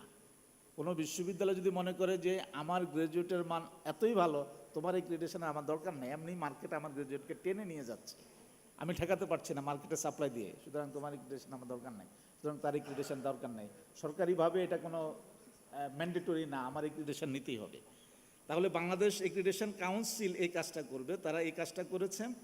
আমি নিশ্চিত বাংলাদেশ এক্রিডিটেশন কাউন্সিলের পক্ষে এক্রিডিটেশন করা খুবই ডিফিকাল্ট হবে, কারণ তারা 2টা ধরনের এক্রিডিটেশন করতে হবে। একটা হচ্ছে ইনস্টিটিউশনাল এক্রিডিটেশন, অর্থাৎ প্রাতিষ্ঠানিক এক্রিডিটেশন, আর একটা হচ্ছে যে সাবজেক্ট ওরিয়েন্টেড এক্রিডিটেশন। এমনও বিশ্ববিদ্যালয় আছে যে 40টা ডিপার্টমেন্ট আছে, অথবা আরও বেশি প্রোগ্রাম আছে, তাদের কিভাবে করবে। ঢাকা বিশ্ববিদ্যালয়ে 94টা ডিপার্টমেন্ট, হয়তো প্রোগ্রামের সংখ্যা আরও বেশি। এই কাজগুলো করতে হবে। এখন আমি যেটা মনে করি, আমি যেটা ফিল করি, যেমন আমি আমেরিকাতে দেখেছি, আমার যাওয়ার সৌভাগ্য হয়েছে, আমি 4-5টা জায়গায় গিয়েছি, সেখানে আছে the council for higher education acceleration, CHEA। তারা হচ্ছে গভর্নমেন্ট অর্গানাইজেশন, তারা অনেকগুলো অর্গানাইজেশনকে দায়িত্ব দেয় যারা এগ্রিডেশন করে, সেগুলো বলা হয় commission. That commission is a non profitable organisation. সেখানে তেমন কেউ থাকে না, সেখানে একজন এক্সিকিউটিভ ডাইরেক্টর থাকে আর কয়েকজন ডাইরেক্টর থাকে। তারা আমাদের মতো প্রফেসরদেরকে যারা রিটায়ার করেছে বিভিন্ন জায়গা থেকে নিয়ে আসে, নিয়ে বিভিন্ন বিশ্ববিদ্যালয়ের কোনো প্রোগ্রামকে এগ্রিডেশন করাতে পাঠায়, এবং তাদেরকে কোনো ধরনের রেমুনারেশন দেয় না, শুধুমাত্র আসা যাওয়ার খরচ, ভালো হোটেলে থাকা, এই অর্থাৎ তার পকেট থেকে যেন কোনো টাকা না যায় সেটা এনশিওর করে। কেন সেটা করে? আমরা যেইভাবে একটা পেপার রিভিউ করি রিভিউয়ার হিসাবে, সেই দায়বদ্ধতা থেকে তারা এই কাজটি করে, কিন্তু আমাদের দেশে এটা এখন হয়নি। এখন বাংলাদেশ এডুকেশন কাউন্সিলের জন্য সবচেয়ে সহজ হচ্ছে প্রফেশনাল বডিকে যদি কাজে লাগানো যায়। তাহলে প্রফেশনাল বডিকে কাজে লাগাতে হলে বাংলাদেশে সবচেয়ে স্ট্রং প্রফেশনাল বলছে BMDC, Bangladesh medical and dental council. আরেকটা স্ট্রং বডি হচ্ছে IBA, institute of engineers Bangladesh. আর আপনারা আছেন, তারপরে কৃষিবিদ আছে। এখনও কিন্তু বাংলাদেশ এডুকেশন কাউন্সিল কাউকে এই দায়িত্বটা দেয়নি। আমি শিওর তারা খুব তাড়াতাড়ি এই দায়িত্বটা দিবে। তারা এখনও বুঝতে পারেনি, তারা বুঝবে যে তাদের পক্ষে এটা করা সম্ভব। আমিও বলেছি, কিন্তু ওই অর্গানাইজেশনের একটু বোধোদয় হতে হবে যে না, আমি এটা করতে পারবো না, আমি অন্য কাউকে দিয়ে করাবো। করাবো, সেখানে যদি বিআইপি এই কাজটা করে, এটা তো তাদের জন্য খুবই ভালো, তাদের জন্য খুবই ভালো। এই জন্য বিআইপি এর সাথে এক্রিডেশন কাউন্সিলের একটা বোঝাপড়া হতে হবে যে হোয়াট ইজ ইউর রিকোয়ারমেন্ট, আপনার কি রিকোয়ারমেন্ট, আমি আপনার রিকোয়ারমেন্টটাকে ফুলফিল করব। যেমন আপনারা যদি জানেন যে লতে এলএলবি এখন কোনো বিশ্ববিদ্যালয় দিতে পারবে না আনলেস বার কাউন্সিল সেটাকে অ্যাপ্রুভ না করে। আরেকটা হচ্ছে যে ফার্মেসি, অর্থাৎ এটা খুবই স্ট্রং একটা টিম আছে ফার্মেসি, বাংলাদেশ ফার্মেসি অ্যাসোসিয়েশন আছে, তারা এই দুটো অ্যাসোসিয়েশন খুব প্রেশার দিচ্ছে। সরকারি বিশ্ববিদ্যালয়গুলোকে পারছে না, বেসরকারি বিশ্ববিদ্যালয়গুলোতে খুবই প্রেশার দিচ্ছে, তারা তাদের অ্যাপ্রুভাল ছাড়া যারা তারা চালু না করে তাহলে তাদেরকে তারা দেবে না, রিকগনিশন দেবে না। এই বিষয়গুলো যাক, অনেকগুলো বিষয় আছে যে এই বিষয়গুলো আপনারা জানেন, আমি একটু হাইলাইট করলাম। আর হচ্ছে যে বাইট নিয়ে খুবই বিষয় আছে যে ওয়াশিংটন অ্যাকর্ডে তারাও কিন্তু এখনও ফুল সিগনেটরি হয়নি। এখনও সে আপনাকে রিকগনিশন দিলে বা এক্রিডেশন দিলেই এটা যে অন্য জায়গায় রিকগনাইজড হবে নট নেসেসারিলি, কারণ এখনও তারা ফুল সিগনেটরি হয়নি। তারা যখন ফুল সিগনেটরি হবে তখন তারা বলতে পারবে যে ইয়েস, আমি আপনার যে কোনো প্রোগ্রামকে অথবা আপনার ইনস্টিটিউটকে আমি রিকগনিশন দিতে পারবো। তবে they have been doing very wonderful job, তারা অনেক কষ্ট করছে আর কি। আপনারা বিআইপির সাথে কাদের মিলে ইন্টারন্যাশনাল তাদের সাথে যোগাযোগ করে তাদের রিকোয়ারমেন্টটা কী এবং তাদের আপনি এক্রিডেশন দিলে তারা সেটাকে অ্যাপ্রুভ করবে কিনা বা তাদের সাথে এই ধরনের কোনো বিষয় আছে কিনা, আমি এই বিষয়টা অত ডিটেলস আমি জানি না। আপনারা সেটা দেখতে পারেন, দেখার পরে তখন আপনাদের কাজ হবে আমাদের সাথে না, বাংলাদেশ এক্রিডেশন কাউন্সিলের সাথে। আমি as a member of accreditation council আমি এটা প্রমোট করব যে যারা প্রফেশনাল বডি বাংলাদেশে যেগুলো রয়েছে এস্টাবলিশ প্রফেশনাল বডি, তাদেরকে আমরা বিশ্বাস করতে পারি, আমি তাদেরকে আস্থা রাখতে পারি। যেহেতু আমাদের দেশে এখনও কোনো কমিশন গঠিত হয়নি, কমিশন হবে কমপ্লিটলি নন প্রফিটেবল অর্গানাইজেশন। আমাদের দেশে সেরকম লোক এখনও তৈরি হয়নি যারা নন প্রফিটেবল অর্গানাইজেশন হিসেবে, যেমন আমাদের প্রফেসর এই যে আবুল কালাম আজাদ উনি করতে পারে, বা উনি একটা করতে পারে যে it is completely non profitable organisation, আমরা এই বিআইপির কাজটা করে দেবো, অর্থাৎ এক্রিডেশনের কাজটা আমি আমার লোককে দিয়ে করিয়ে দেবো। But it must comply the requirement ছাড়া এটা কমপ্লাই করে এভাবে এগিয়ে যেতে পারি, গেলে অনেক ভালো হবে এবং সেটা খুব সহজে আমরা করতে পারবো আর কি। আরেকটি বিষয় আমি যেটা বলবো যে অনেক কথা এসেছে, এটা প্রোগ্রামের বিভিন্ন ডিসিপ্লিন, আমরা জেনারেলি আন্ডার গ্রাজুয়েটের প্রোগ্রাম নিয়ে মোর কনসার্ন, কারণ আন্ডার গ্রাজুয়েটের ডিগ্রিটা হচ্ছে একজন স্টুডেন্টের বেসিক ডিগ্রি, আমরা চাই যে সেটা বেসিক ডিসিপ্লিনে সেটা হোক। আপনারা তো এখনও আপনাদের এই নামটাও ঠিক করতে ইউনিফাইড করতে পারেন নাই, আরবান অ্যান্ড রিজিওনাল প্ল্যানিং হবে না আরবান অ্যান্ড রুরাল প্ল্যানিং হবে, এই নিয়ে একটু কনফিউশন আছে। আমি জানি না এটা নিয়ে আপনাদের মাঝে কোনো ডিবেট হয় কি না। এটা যদি ডিবেট হয় আমার মনে হয় এটারও একটা সলিউশন দরকার, অ্যাটলিস্ট আন্ডার গ্রাজুয়েটে। আর মাস্টার্সে আমি যেটা দেখেছি যে মাস্টার্সে আমরা একই ডিপার্টমেন্ট মাস্টার্সে ডিফারেন্ট নামে প্রোগ্রাম দিতে পারে, তাতে ইউজিসির কোনো আপত্তি নেই, কিন্তু আন্ডার গ্রাজুয়েটে আমরা খুব রেস্ট্রিক্টেড, কারণ আন্ডার গ্রাজুয়েট হচ্ছে একটা ছাত্রের বেসিক ডিগ্রি, কারণ সে যখন বিসিএস দিবে তখন তার সেখানে কোড লাগে। আপনি অবাক হবেন যে বাংলাদেশে ইলেকট্রনিক্স, টেলিকমিউনিকেশন এই নামে এক এক বিশ্ববিদ্যালয় এক এক ডিগ্রি দিচ্ছে। যেমন এক বিশ্ববিদ্যালয় ডিগ্রি দিচ্ছে সাহিত্য হিস্ট্রি, আরেক বিশ্ববিদ্যালয় ডিগ্রি দিচ্ছে হিস্ট্রি অ্যান্ড কালচার। হিস্ট্রির মধ্যেই তো কালচার ইনবিল্ট, আমি আন্ডার গ্রাজুয়েটে কেন এই নাম দেবো? এটা আমাদের মনের মাধুরী মিশিয়ে যখন যে আসে তখন সে সেটা করতে চায় আর কি। তা আমি অনেক কিছু বলেছি যে আমরা চেষ্টা করতেছি যে এই বাংলাদেশের হায়ার এডুকেশনটাকে স্ট্রিম লাইনিং করা, but it is not so easy, এটা খুব ডিফিকাল্ট। এই জন্য গভর্নমেন্ট লেভেলে পলিসি দরকার।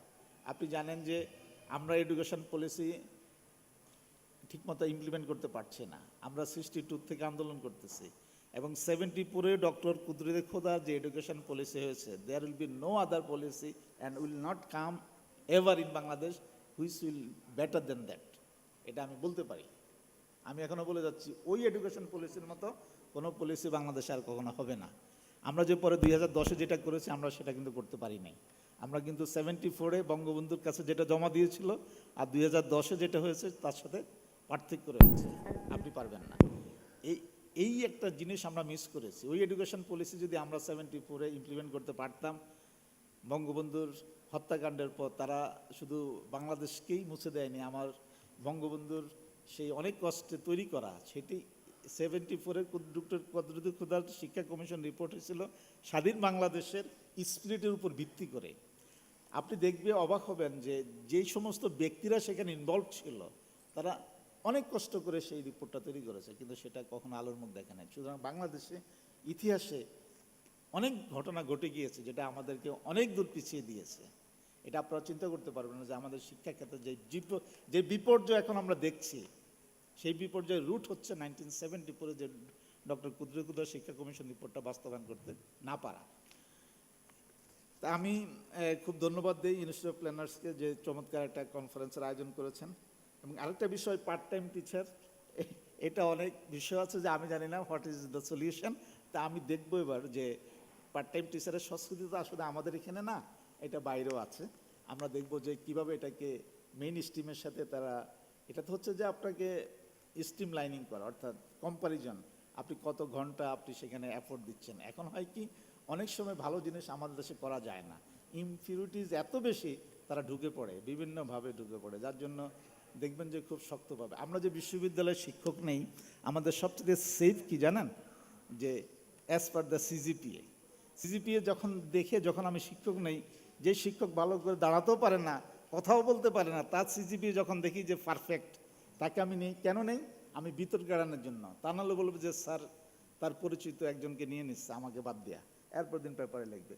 যার জন্য যেই দেশে কোনো বডির উপর মানুষের আস্থা থাকে না, যেই দেশে কোনো প্রফেশনাল বডির উপর আস্থা থাকে না, সেই দেশে অনেক ভালো জিনিস করা যায় না, করতে গিয়ে মানুষ দুইবার ভাবে, তিনবার পিছায় আর কি। এই নিয়ে আমরা এগিয়ে যাচ্ছি।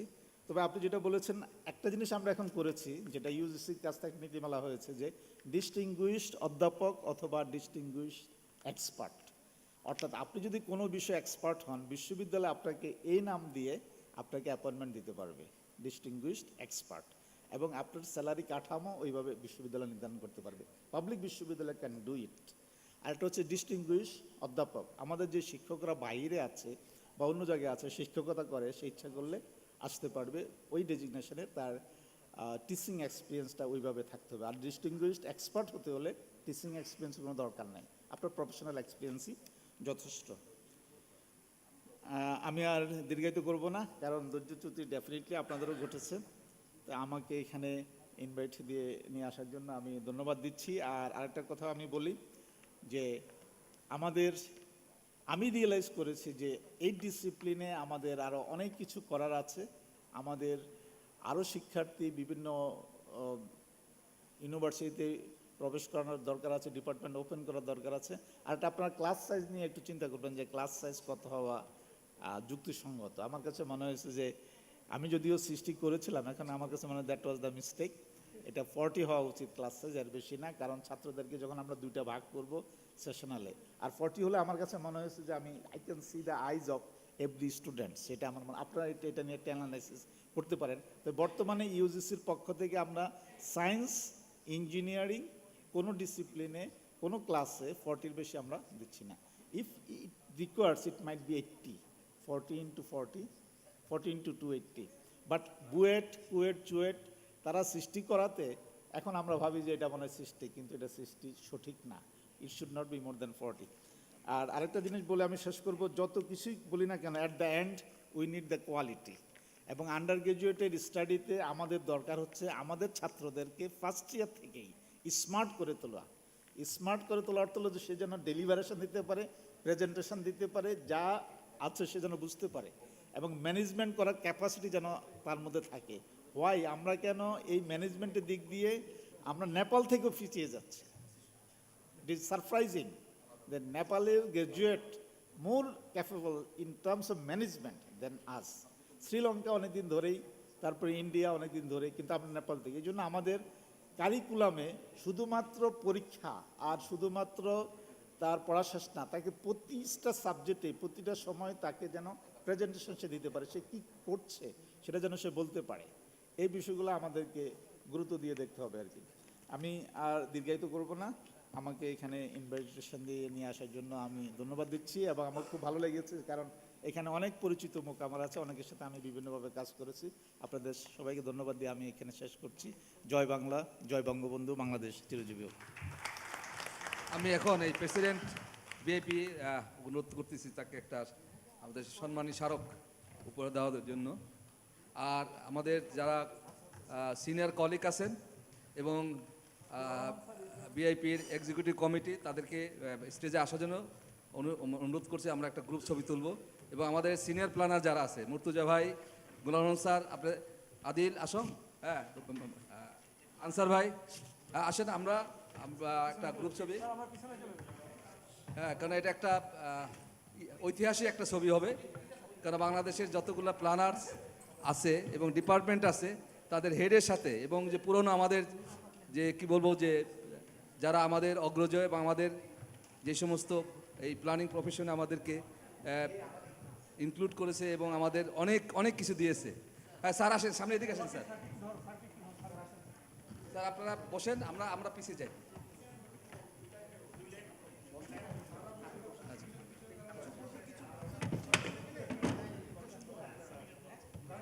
তোমরা ইয়াংরা একটু পিছিয়ে যাও। না না না না না, এখন সুন্দর ছবি তুলবো আমরা। স্যার বসেন, স্যার পিছনে দাঁড়াবে, আপনি বসেন স্যার। হ্যাঁ,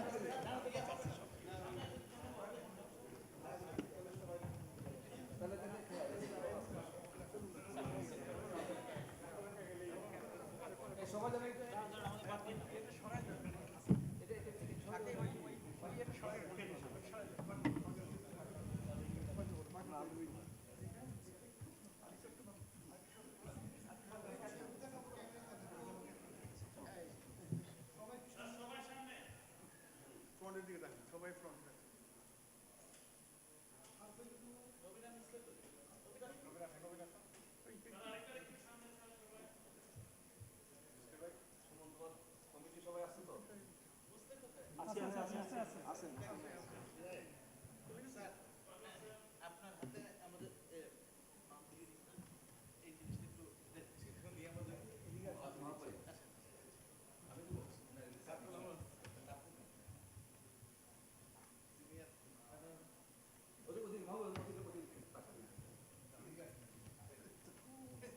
ছবিটা সুন্দর করে বাধা করে রাখবো, বুঝছো?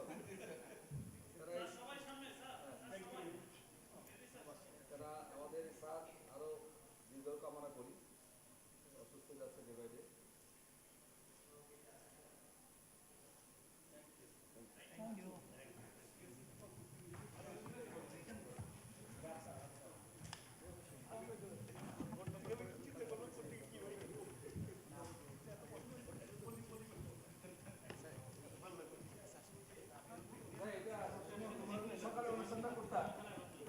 সকালে এটা করা দরকার ছিল, বুঝছো? তাহলে আরো তো লাগবে, সকালের দিকে করতে। আচ্ছা, এই যে অ্যাক্রিডিয়েশন যে কাউন্সিলের অ্যাক্রিডিয়েশন কাউন্সিলের সভাপতির সাথে আমি গত কয়েকদিন আগে কথা বলছিলাম এই ব্যাপার নিয়ে। উনি আবার আমাদের বিওটি ট্রাস্টি মেম্বার। হ্যাঁ, তা ও আবার আগামীকাল